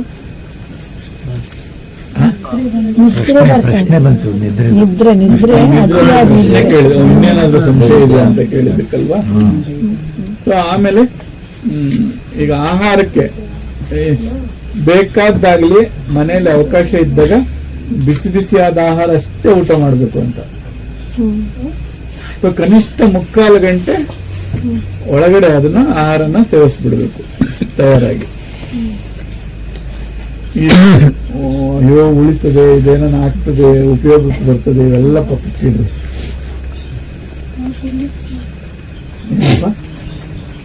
ದಯಮಾಡಿ ಆಹಾರನ ಬಿಸಿಯಾಗಿ ಊಟ ಮಾಡ್ರಿ.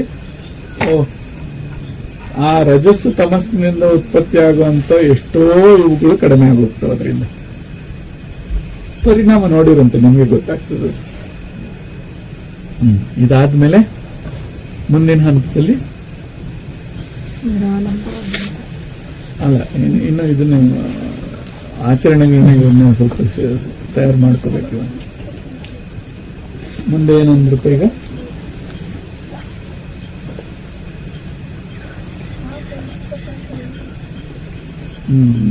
ಫೋನ್ ಹಾಕಿ ಜಾಗ ಬಿಟ್ಬಿಡ್ತಾರೆ ಕೇಳಕ್ ಹೋಗ್ಲಿ. ದಿವ್ಯಾ ಕೇಳಕ್ ಹೋಗ್ಲಿ ಮಾತಾಡಕ್. ಅವನ್ ಆಫ್ ಮಾಡಿರ್ತೀರಿ.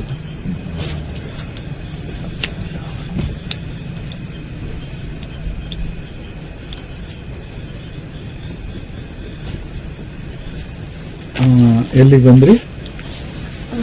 ನಿದ್ರೆ ಇದು ಸ್ಟ್ರಿಕ್ಟ್ ಆಗಿ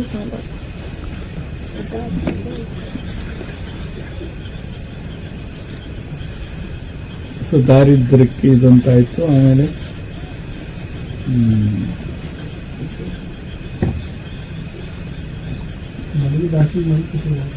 ಕುತ್ಕೋಬಾರ್ದು, ಅದನ್ನು ವಿಶ್ರಾಂತಿ ತಗೋಬಾರ್ದು ಅಂತ. ಆಮೇಲೆ ಬಿಸಿ ಬಿಸಿಯಾದ ಆಹಾರ ತಗೋಬೇಕು. ದೈಹಿಕ ಶ್ರಮನ ಮಾಡೋದ್ರಿಂದ ಎರಡು ವಿಧ ಐತೆ. ಯೋಗಾಗ್ನಿನಾದ್ರೂ ಏರಿಸ್ಕೋಬಹುದು, ಇಲ್ಲ ದೈಹಿಕ ಶ್ರಮ ಮಾಡೋದ್ರಿಂದ ಅಗ್ನಿಯನ್ನ ಪ್ರಬಲವಾಗಿ ಇಟ್ಕೋಬಹುದು. ಕ್ರಿಯಾಸ್ವರೂಪವಾಗಿ ಅಥವಾ ಕೆಲಸ ಮಾಡೋದಕ್ಕೆ ಯಾವುದೇ ಕಾರಣಕ್ಕೂ ಆಲಸ್ಯ ಪಡಬಾರ್ದು. ಏನೋ ಒಂದು ಕ್ರಿಯೆ ಮಾಡ್ತಾ ಇರ್ಬೇಕು. ಒಂದು ಕ್ರಿಯೆ ಮಾಡಲಿಲ್ಲ ಅಂದ್ರೆ ಆಲಸ್ಯ ಆವರಿಸ್ತದೆ, ಮತ್ತೆ ಶನಿ ಬರ್ತದೆ. ಅದು ಇನ್ನೊಂದು ದೊಡ್ಡ ಪಾಠ. ಅದು ನೆಕ್ಸ್ಟ್ ಈಗ ಸ್ಟಾರ್ಟ್ ಮಾಡೋದು ಬಹಳ ಹೊತ್ತು ಆಗ್ಬಿಡ್ತದೆ. ಈಗ ಅದು ಏನಾದ್ರೂ ಮುಖ್ಯವಾಗಿ ಬಿಟ್ರೆ ಇದು ಏನೋ ಪ್ರಶ್ನೆ ಉಳಿತಾ ಇದರಲ್ಲಿ ಈ ಹಂತದಲ್ಲಿ? ಸ್ನಾನಗೃಹ ಹೇಗಿರಬೇಕು? ನೋಡ್ರಪ್ಪ, ಈಗ ಮನೇಲಿ ಅತ್ಯಂತ ಶುದ್ಧವಾದ ಸ್ನಾನ ಮತ್ತೆ ಟಾಯ್ಲೆಟ್ ಆಗಿರ್ಬೇಕು. ನೀವು ಯಾವ್ದು ಕ್ಲೀನ್ ಆಗಿ ಇಟ್ಟಿರ್ತೀರ ಮನೆಯಲ್ಲಿ? ಅಲ್ಲ ನಿಮ್ಮ ಮನೇಲಿ ಪೂಜೆ ರೂಮ್ ಡಬಲ್ ಕ್ಲೀನ್ ಇರ್ಬೇಕು. ಸೊ ನಾವು ವಿಶ್ವಾಸ ಕೊಡ್ತೀವಿ, ಯಾರ ಮನೇಲಿ ನೀವು ಕ್ಲೀನ್ ಆಗಿದ್ದಾವೋ ಅವ್ರ ಆರ್ಥಿಕ ಪರಿಸ್ಥಿತಿ ಬಹಳ ಚೆನ್ನಾಗಿ ಸುಧಾರಿಸ್ತದೆ. ಸೊ ನೀವು ಸ್ನಾನದ ಮನೆಯಲ್ಲಿ ಅದೇನಂತಿರೋದನ್ನ ಸ್ನಾನಗೃಹ ಮತ್ತೆ ಶೌಚಾಲಯಗಳು ಇವು ಕ್ಲೀನ್ ಇಲ್ಲ ಅಂದ್ರೆ ಆರ್ಥಿಕ ಪರಿಸ್ಥಿತಿ ಬಹಳ ಕ್ಷೀಣಿಸ್ತದೆ. ಅಲ್ಲಿ ಏನೋ ಒಂದು ಸಂಬಂಧ ಅದು. ಶುದ್ಧತೆಗೂ ಶ್ರಮಕ್ಕೂ ಮತ್ತೆ ಲಕ್ಷ್ಮಿಗೂ ಸಂಬಂಧ ಇದ್ದಿಲ್ಲ. ಆಲಸ್ಯ ಅಂತ ಮಾತಾಡೋದಿಲ್ಲ. ಯಾರು ಶ್ರಮಜೀವಿಗಳಾಗಿರ್ತೀವೋ ಎಲ್ಲಿ ಶುದ್ಧತೆ ಇರ್ತೋ ಅಲ್ಲಿ ಓಡ್ಬರ್ತೇವೆ ಲಕ್ಷ್ಮಿ. ಇವೆರಡು ಇಲ್ದಿರ ನಾವು ಮಾಡಕ್ ಹೋದ್ರೆ ಪಾಪ ಇರಲ್ಲ, ಆಕೆ ದೂರ ಆಗ್ತಾಳೆ. ಇದು ಪ್ರಲೋಭನೆ, ಫಲಶ್ರುತಿ ಹೇಳ್ತಾ ಇದ್ದೀವಿ. ಸಿಗ್ತದೆ ಅಂದ್ರೆ ತಾನೇ ಮಾಡೋದು. ಸೊ ಇವು ಪೂರಕವಾಗವೆ. ಆಗ್ಲೇ ಹೇಳಿದ್ದೆ, ಯಾವುದೋ ಆಲಸ್ಯ ಇರೋಂಥ ಕಡೆನೂ ಲಕ್ಷ್ಮಿ ಉಳಿಯಲ್ಲ, ಅತಿಯಾಗಿ ನಿದ್ರೆ ಇರೋ ಕಡೆನೂ ಲಕ್ಷ್ಮಿ ಇರಲ್ಲ. ಸೊ ಹಂಗಾಗಿ ಲಕ್ಷ್ಮಿಗೋಸ್ಕರ ಆದ್ರೂ ನಾವು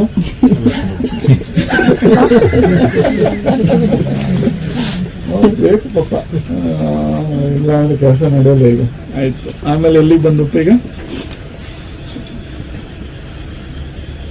ಸ್ವಚ್ಛತೆ, ಸ್ವಚ್ಛತೆ. ಸ್ವಚ್ಛತೆ.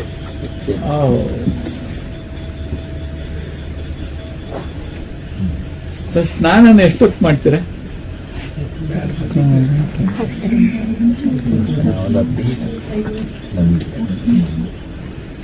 ನಮ್ಮ ಜೀವನದಲ್ಲಿ ಅತ್ಯಂತ ಧ್ಯಾನಕ್ಕಿಂತಲೂ ಒಳ್ಳೆ ಕ್ರಿಯೆ ಅಂದ್ರೆ ನಮಗೆ ಸ್ನಾನ. ನಮ್ಮ ತಾಯಿ ಅವ್ರ ಅಕ್ಕ ಅವರಿದ್ರು, ಅದು ಎಷ್ಟೊತ್ತು ಸ್ನಾನ ಮಾಡ್ತಾರೆ. ಅದು ಸ್ನಾನ ಒಂದು ಆನಂದ. ಸೊ ಯಾರು ಆ ನೀರಿನ ಜೊತೆಲ್ಲ ಪವಿತ್ರವಾದ ಸಂಬಂಧ ಏರ್ಪಡಿಸ್ಕೊತೀವೋ ಅದು ಶಾಂತತೆ ಮತ್ತೆ ಆ ಪವಿತ್ರತೆ ಎರಡೂ ಬರ್ತದೆ. ಸೊ ಸುಮ್ಮನೆ ಹಿಂಗೆ ಓಡ್ಕೊಂಡು ಓಡಿ ಬರೋಂಥದ್ದಲ್ಲ. ಅದು ನಿಜವಾಗ್ಲೂ ಅದನ್ನ ಅನುಭವಿಸ್ಬೇಕು ಧ್ಯಾನದ ತರ. ಬಿಸಿನೀರು, ತಣ್ಣೀರು, ಸೊ ಅವಕಾಶಗಳಿದಂಥದ್ದು ನೋಡ್ಕೊಳ್ರಿ. ಶರೀರ ಶ್ರಮಜೀವಿಗಳಾಗಿದ್ದು ಜೀರ್ಣಶಕ್ತಿ ತುಂಬಾ ಪ್ರಬಲವಾಗಿದೆ ಅನ್ನೋಂಥವ್ರೆಲ್ಲರಿಗೂ ತಣ್ಣೀರು ಹೋಗುತ್ತದೆ. ಸೊ ಯಾರು ಶ್ರಮ ಅಧಿಕವಾಗಿ ಮಾಡ್ತಾ ಇಲ್ಲ, ಸೊ ಜೀರ್ಣಶಕ್ತಿ ಕುಂದಿಸದೆ ಅವರು ತಣ್ಣೀರು ಸ್ನಾನ ಮಾಡೋದ್ರಿಂದ ಇನ್ನೊಂದು ಸ್ವಲ್ಪ ಜಡ ಆಗ್ತದೆ ಅಥವಾ ಸಮಸ್ಯೆ ಉಂಟಾಗ್ತದೆ. ಸೊ ಒಂದು ವೇಳೆ ಅಂತ ಶರೀರಗಳ ಸ್ನಾನ ಮಾಡಲೇಬೇಕು ಅನ್ನೋಂಥ ಅಗತ್ಯ ಇದ್ದಿದ್ರೆ ಅದಕ್ಕೆ ಮುಂಚೆ ಶರೀರವನ್ನು ಚೆನ್ನಾಗಿ ಬಿಸಿ ಮಾಡಿ, ಅಂದ್ರೆ ಓಡೋ ಅಂಥದ್ದು ಅಥವಾ ಏನೋ ಫಿಸಿಕಲ್ ಆಕ್ಟಿವಿಟೀಸ್ ಮಾಡಿ ಆಮೇಲೆ ತಣ್ಣೀರು ಸ್ನಾನ ಮಾಡ್ತೇವೆ. ಹಂಗಾಗಿ ಶುಚಿತ್ವ ಏನಂದ್ರೆ ಅದು ಬಹಳ ಇಂಪಾರ್ಟೆಂಟ್. ಸೊ ಅದು ಬೇರೆ ಬೆನಿಫಿಟ್ಸ್ ಇದೆ, ಅದನ್ನೆಲ್ಲ ಇನ್ನೂ ಗಂಭೀರವಾಗಿದೆ. ಯಾಕೆಂದ್ರೆ ಚಿಂತನೆಗಳನ್ನ ತೊಳೆಯೋ ಸಾಮರ್ಥ್ಯ ಐತೆ ಅದಕ್ಕೆ ನೀರು. ಸೊ ಈಗ ಏನೇ ಟೆನ್ಷನ್ ಆಗಿದ್ರು ಒಂದ್ಸಲಿ ನೀರ್ ಹಾಕೊಂಡ್ರೆ ಸ್ವಲ್ಪ ಅದನ್ನ ನಿವೃತ್ತಿ ಮಾಡುವಂತ. ಅದಕ್ಕೆ ಸ್ವಲ್ಪ ಉಪ್ಪು ಹಾಕಿದ್ರೆ ಇನ್ನೂ ಕೆಟ್ಟ ಚಿಂತನೆಗಳೆಲ್ಲ ಹೋಗ್ತಾವ್ರು. ಒಂದ್ ಸ್ವಲ್ಪ ಉಪ್ಪು ಹಾಕೊಂಡು ಸ್ನಾನ ಮಾಡೋದು. ತೀರಾ ಹಾಕ್ಬಿಡ್ರಿ, 1-2 ಕಾಳ 3 ಕಾಳ ಹಾಕಿದ್ರೆ ಆಮೇಲೆ ಕೂದಲು ಉದುರಿಸ್ಕೊಂಡು ಏನಂದ್ರಿ ಅದನ್ನ ಸಮುದ್ರ ನೀರು, ಸಮುದ್ರದ ಉಪ್ಪು, ಸಮುದ್ರದ ಉಪ್ಪು. ಸೊ ಶುದ್ಧತೆ. ಸ್ನಾನದ ಬಗ್ಗೆ ಮಾತಾಡ್ಬೇಕಾದ್ರೆ ಒಬ್ರು ಗುರುಪುತ್ರರಿಂದ ಒಂದ್ ಪ್ರಶ್ನೆ ಕೇಳಿದ್ರು ಗುರುಜಿ ಅವತ್ತು. ಈಗ ಹೊರಗಡೆ ಹೋಗಿ ಬಂದಾಗ ಸ್ನಾನ ಮಾಡಿದ ತಕ್ಷಣ ನೆಗೆಟಿವ್ ಥಾಟ್ಸ್ ಎಲ್ಲ ಹೋಗ್ತವೆ, ಅದು ಸರಿನಮ್ಮ? ಈಗ ಗುರುಜಿ ಹತ್ರ ಹೋಗಿ ಬರ್ತಿರಲ್ಲ ಅಥವಾ ಪಾಸಿಟಿವ್ ಎನರ್ಜಿ ಇರೋ ಕಡೆ ಹೋಗಿ ಬರ್ತಿರಲ್ಲ, ಅವಾಗೂ ಸ್ನಾನ ಮಾಡಿದ ತಕ್ಷಣ ಅದೇನು ಹೋಗ್ತದ? ಹಂಗಂದ್ರೆ ಅದು ಹೋಗಲ್ಲ ಅಂದ್ರೆ ಇದನ್ನು ಹೋಗ್ತದಂತ ಏನ್ ಗ್ಯಾರಂಟಿ ಅಂತ ಹಿಂಗೆ ಕೇಳಿದ್ರೆ, ಗುರುಜಿ ಈಗ ಇಷ್ಟೊತ್ತು ಏನ್ ಮಾಡಿದ್ವಿ ನಾವು?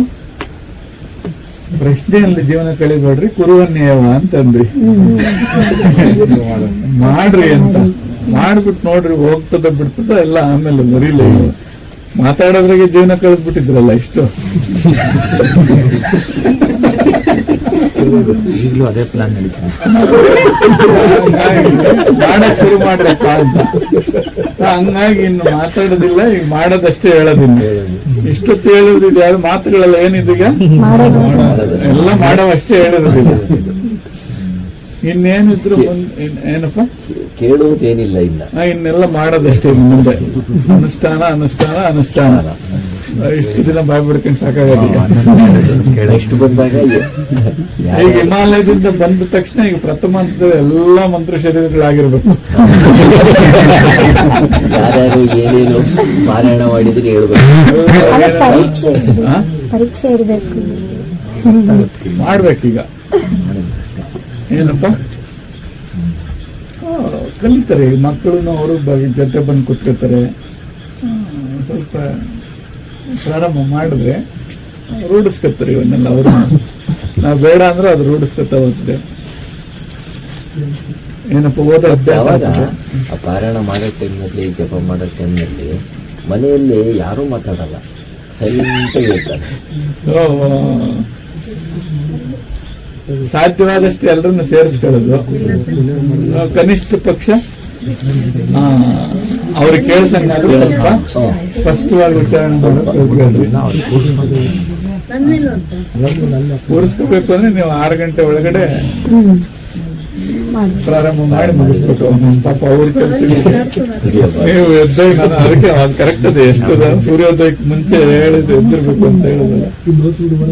4 ಗಂಟೆ ಅಯ್ಯೋ ಬಿಡ್ರು ಅದನ್ನ, ಅದು ಯಾಕೆ ಅಷ್ಟು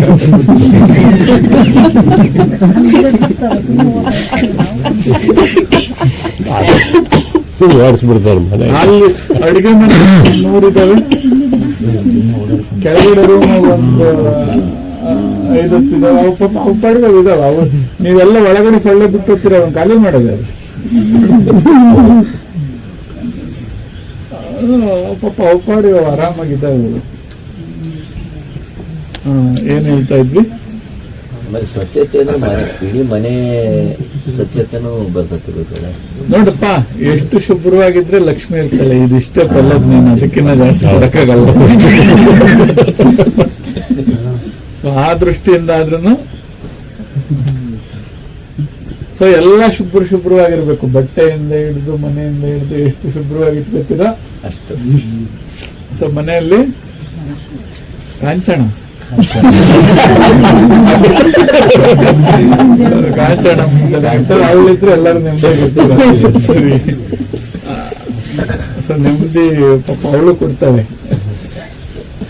ಇರ್ಲಿ, ಅದಕ್ಕೋಸ್ಕರ ಅದು ಮಾಡೋಣ. ಆಮೇಲೆ ಹೇಳೋದ್ ಮರ್ತ್ವಿ, ಪದಾರ್ಥಗಳನ್ನ ಆಹಾರ ಪದಾರ್ಥಗಳನ್ನ ಎತ್ತಿಡೋದು, ನಾಳೆಗೆ ತಿನ್ನೋಣ ನಾಡ್ದಕ್ಕೆ ತಿನ್ನೋಣ, ಇದು ಮಾಡಕ್ ಹೋಗ್ಬೇಡ. ಅಲ್ಲಿ ಆಕ್ಚುಲಿ ಬ್ಯಾಕ್ಟೀರಿಯಾಗಳು ಎಲ್ಲ ಬೆಳಿತಾವಲ್ಲ, ನಿಮ್ಗೆ ಈ ತರ ಬೇರೆ ರೀತಿಗೆ ಹೇಳೋಣ. ಭೂತಗಳು ಆಕರ್ಷಿಸಲ್ಪಟ್ಟು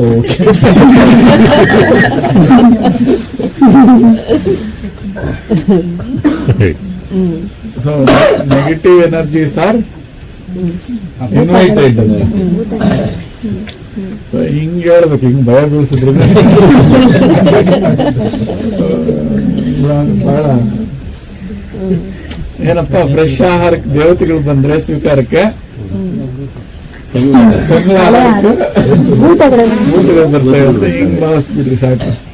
ಅದು ಬಿಸಾಕಿದ್ರೆ ವೇಸ್ಟ್ ಆಗುತ್ತೆ ಅಂತಾನೆ ತುಂಬಾ ಜನ ಹೊರಗಡೆ ಇರ್ತವೆ, ಅಲ್ಲಿ ತಿನ್ಕೊಂತವೆ. ನೀವು ಅಲ್ಲಿ ಇಟ್ಟು ತಿಂತಾರೆ, ಫ್ರಿಜ್ಜಲ್ಲಿ ಇಟ್ಟು ತಿನ್ನೋದು. ಆದಷ್ಟು ಹೊರಗಿನ ಆಹಾರ ತಂದು ತಿನ್ನಿಬಿಡ್ಬೇಕು. ಅದೆಲ್ಲ ಬಹಳ ಆಹಾರ ಅಂತ ಹೇಳಿ ಒಂದ್ ಸತ್ಸಂಗ ಮಾಡ್ಬಿಡ. ಏನಪ್ಪಾ ಆಹಾರದಂತ ಒಂದ್ ಸತ್ಸಂಗ ಏರ್ಪಟ್ಬಿಟ್ಟು ಅದು ಅಷ್ಟು ವಿಷಯದೊಳಗೆ ಅದನ್ನ ಟೋಟಲಿ ಕವರ್ ಮಾಡೋಣ. ಏನೊಂದ್ ಸಂಶಯ ಉಳಿತ ಇಷ್ಟಾಗ? ಏನಪ್ಪ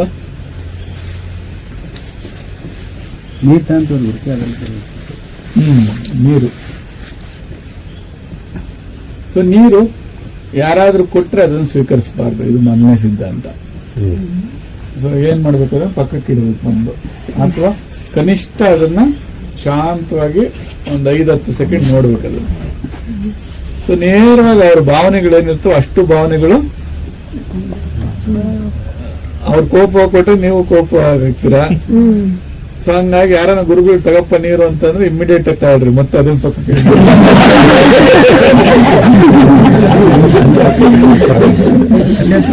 ಬೇಡ ಇರ್ರಿ ಗುರುಗಳು, ಆಮೇಲೆ ಕುಡಿ.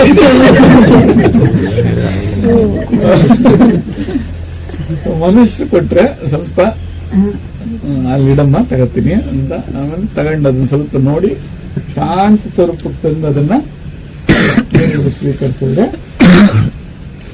ಸೊ ಖಂಡಿತವಾಗ್ಲೂ ಅದು ಒಳ್ಳೆ ಪರಿಣಾಮ ಬೀರ್ತದೆ. ನೀರನ್ನ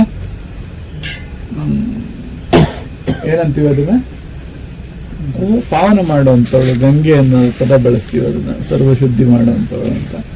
ಅದು ನಿಜ ಕೂಡ. ಆ ಪವಿತ್ರ ಭಾವನೆಯಿಂದ ನೀರನ್ನ ಸ್ವೀಕರಿಸಬೇಕು, ಅಂತ ಜಾಗದಲ್ಲಿ ಇಟ್ಕೋಬೇಕು. ನೀರನ್ನ ಕೆಟ್ಟ ಸ್ಥಳಗಳಲ್ಲಿ ಇಡಬಾರ್ದು. ಈಗೆಲ್ಲ ಧೂಳಿರೋ ಕಡೆ ಆಗಲಿ, ಕಸ ಇರೋ ಕಡೆ ಅಥವಾ ಈ ಥರದ್ದು, ಅದ್ರ ಪರಿಣಾಮ ಶರೀರದ ಮೇಲೆ ಖಂಡಿತವಾಗ್ಲೂ ಆಗ್ತದೆ, ಅದರಲ್ಲಿ ಏನು ಸಂಶಯನೇ ಇಲ್ಲ. ಅದು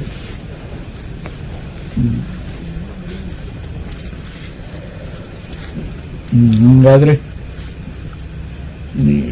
ಈಗಂತೂ ಇವತ್ತಂತೂ ದೀಕ್ಷೆ ಇಲ್ಲ.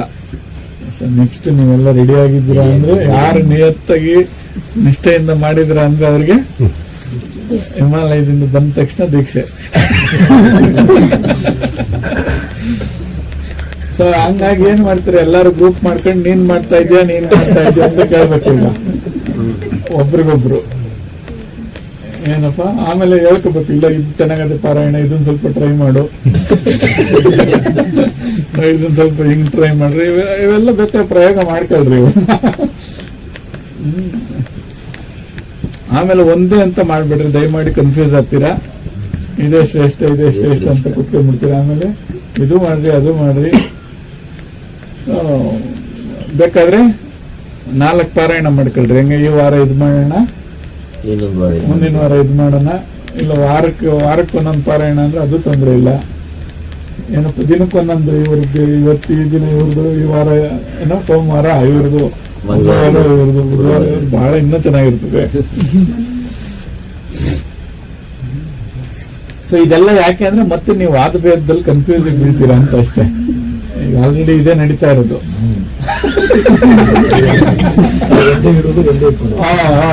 ಹಂಗಾಗಿ ಈಗ ಕನಿಷ್ಠ ಈಗ ವಾರಕ್ಕೆ ಅಂದ್ರೆ 7 ಪಾರಾಯಣಗಳು ಆಗ್ಬೇಕು. ಈಗ 7 ಬರ್ತಂದ್ರೆ ಇದ್ರ ಮೂಲಕ ನಡೆಯುವಂತ ಶೋಷಣೆಗಳೆಲ್ಲ ಆಚೆ ಬರ್ತವೆ. ಏನಪ್ಪ?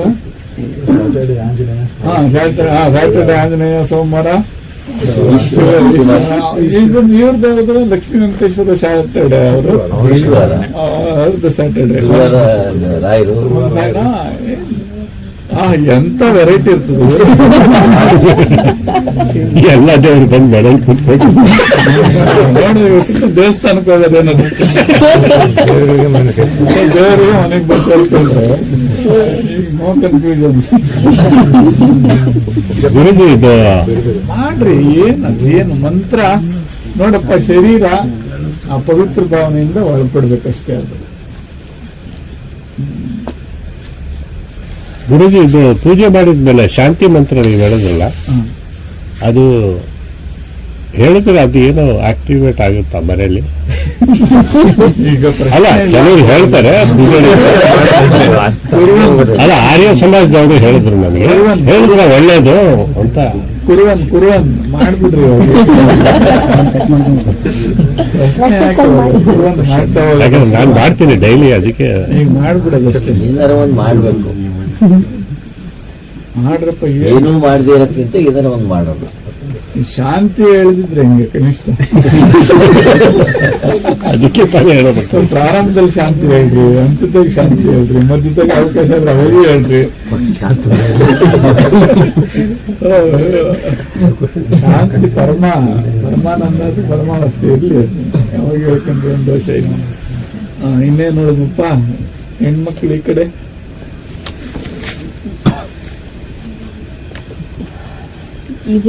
ಇದೆಲ್ಲದನ್ನು ಮಾಡಕ್ ಅವಕಾಶ ಇಲ್ಲದೆ ಇರೋ ಸ್ಥಳದಲ್ಲಿ ಕೆಲವೊಂದ್ ಸರ್ತಿ ನಾವಿದ್ದಾಗ ಗುರುಜಿ, ಅದು ಹೆಂಗಾಗ್ತದೆ, ಮಾಡಕ್ ಆಗ್ತಿಲ್ಲಲ್ಲ ಅನ್ನೋ ದುಃಖನೇ ಅದು ಎಲ್ಲ ನೆನಪು ಮಾಡ್ಕೊಡೋದು.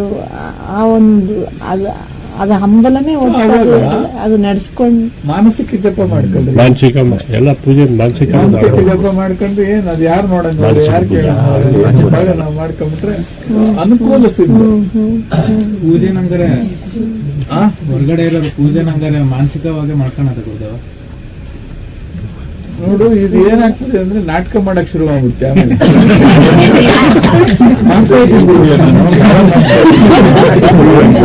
ಈಗ ನಾನು ಇಷ್ಟು ವರ್ಷ ಆದ್ಮೇಲೆ ಇದನ್ನು ಪ್ರಸ್ತಾಪ ಮಾಡ್ತಾ ಇದ್ದೀನಿ ಅಂದ್ರೆ ಯಾಕೆ ಮಾಡಿದ್ದೀನಿ ಅಂತ ಅರ್ಥ ಮಾಡ್ಕೋ. ಯಾಕೆ ಎಲ್ಲಾರು ಇಷ್ಟು ಮಾಡಿದ್ದೀವಿ ಅಂತ. ಏನಪ್ಪ, ಈಗ ನೀನ್ ದೇವಸ್ಥಾನಕ್ಕೆ ಹೋಗ್ಬೇಡ ಅಂತ ಯಾರಿಗಾನ ದೇವಸ್ಥಾನದಾಗ ನಾ ದೇವ್ರು ಇರೋದು ಇರ್ಲಿಲ್ಲ ಅಂತ ಅಂದ್ರೆ ಅವನೇ ಬಿಡು ಅಂತ ನೀಟ್ ಬಾರಿಗೆ ಹಾಕಿಲ್ಲ ಅಂತ ಅಲ್ಲಿ ಹೋಗ್ತಾನೆ. ಸಿನಿಮಾ ಥಿಯೇಟರ್ ಹಾಕಿಲ್ಲ ಅಂತ ಅಲ್ಲಿ ಹೋಗ್ತಾನೆ.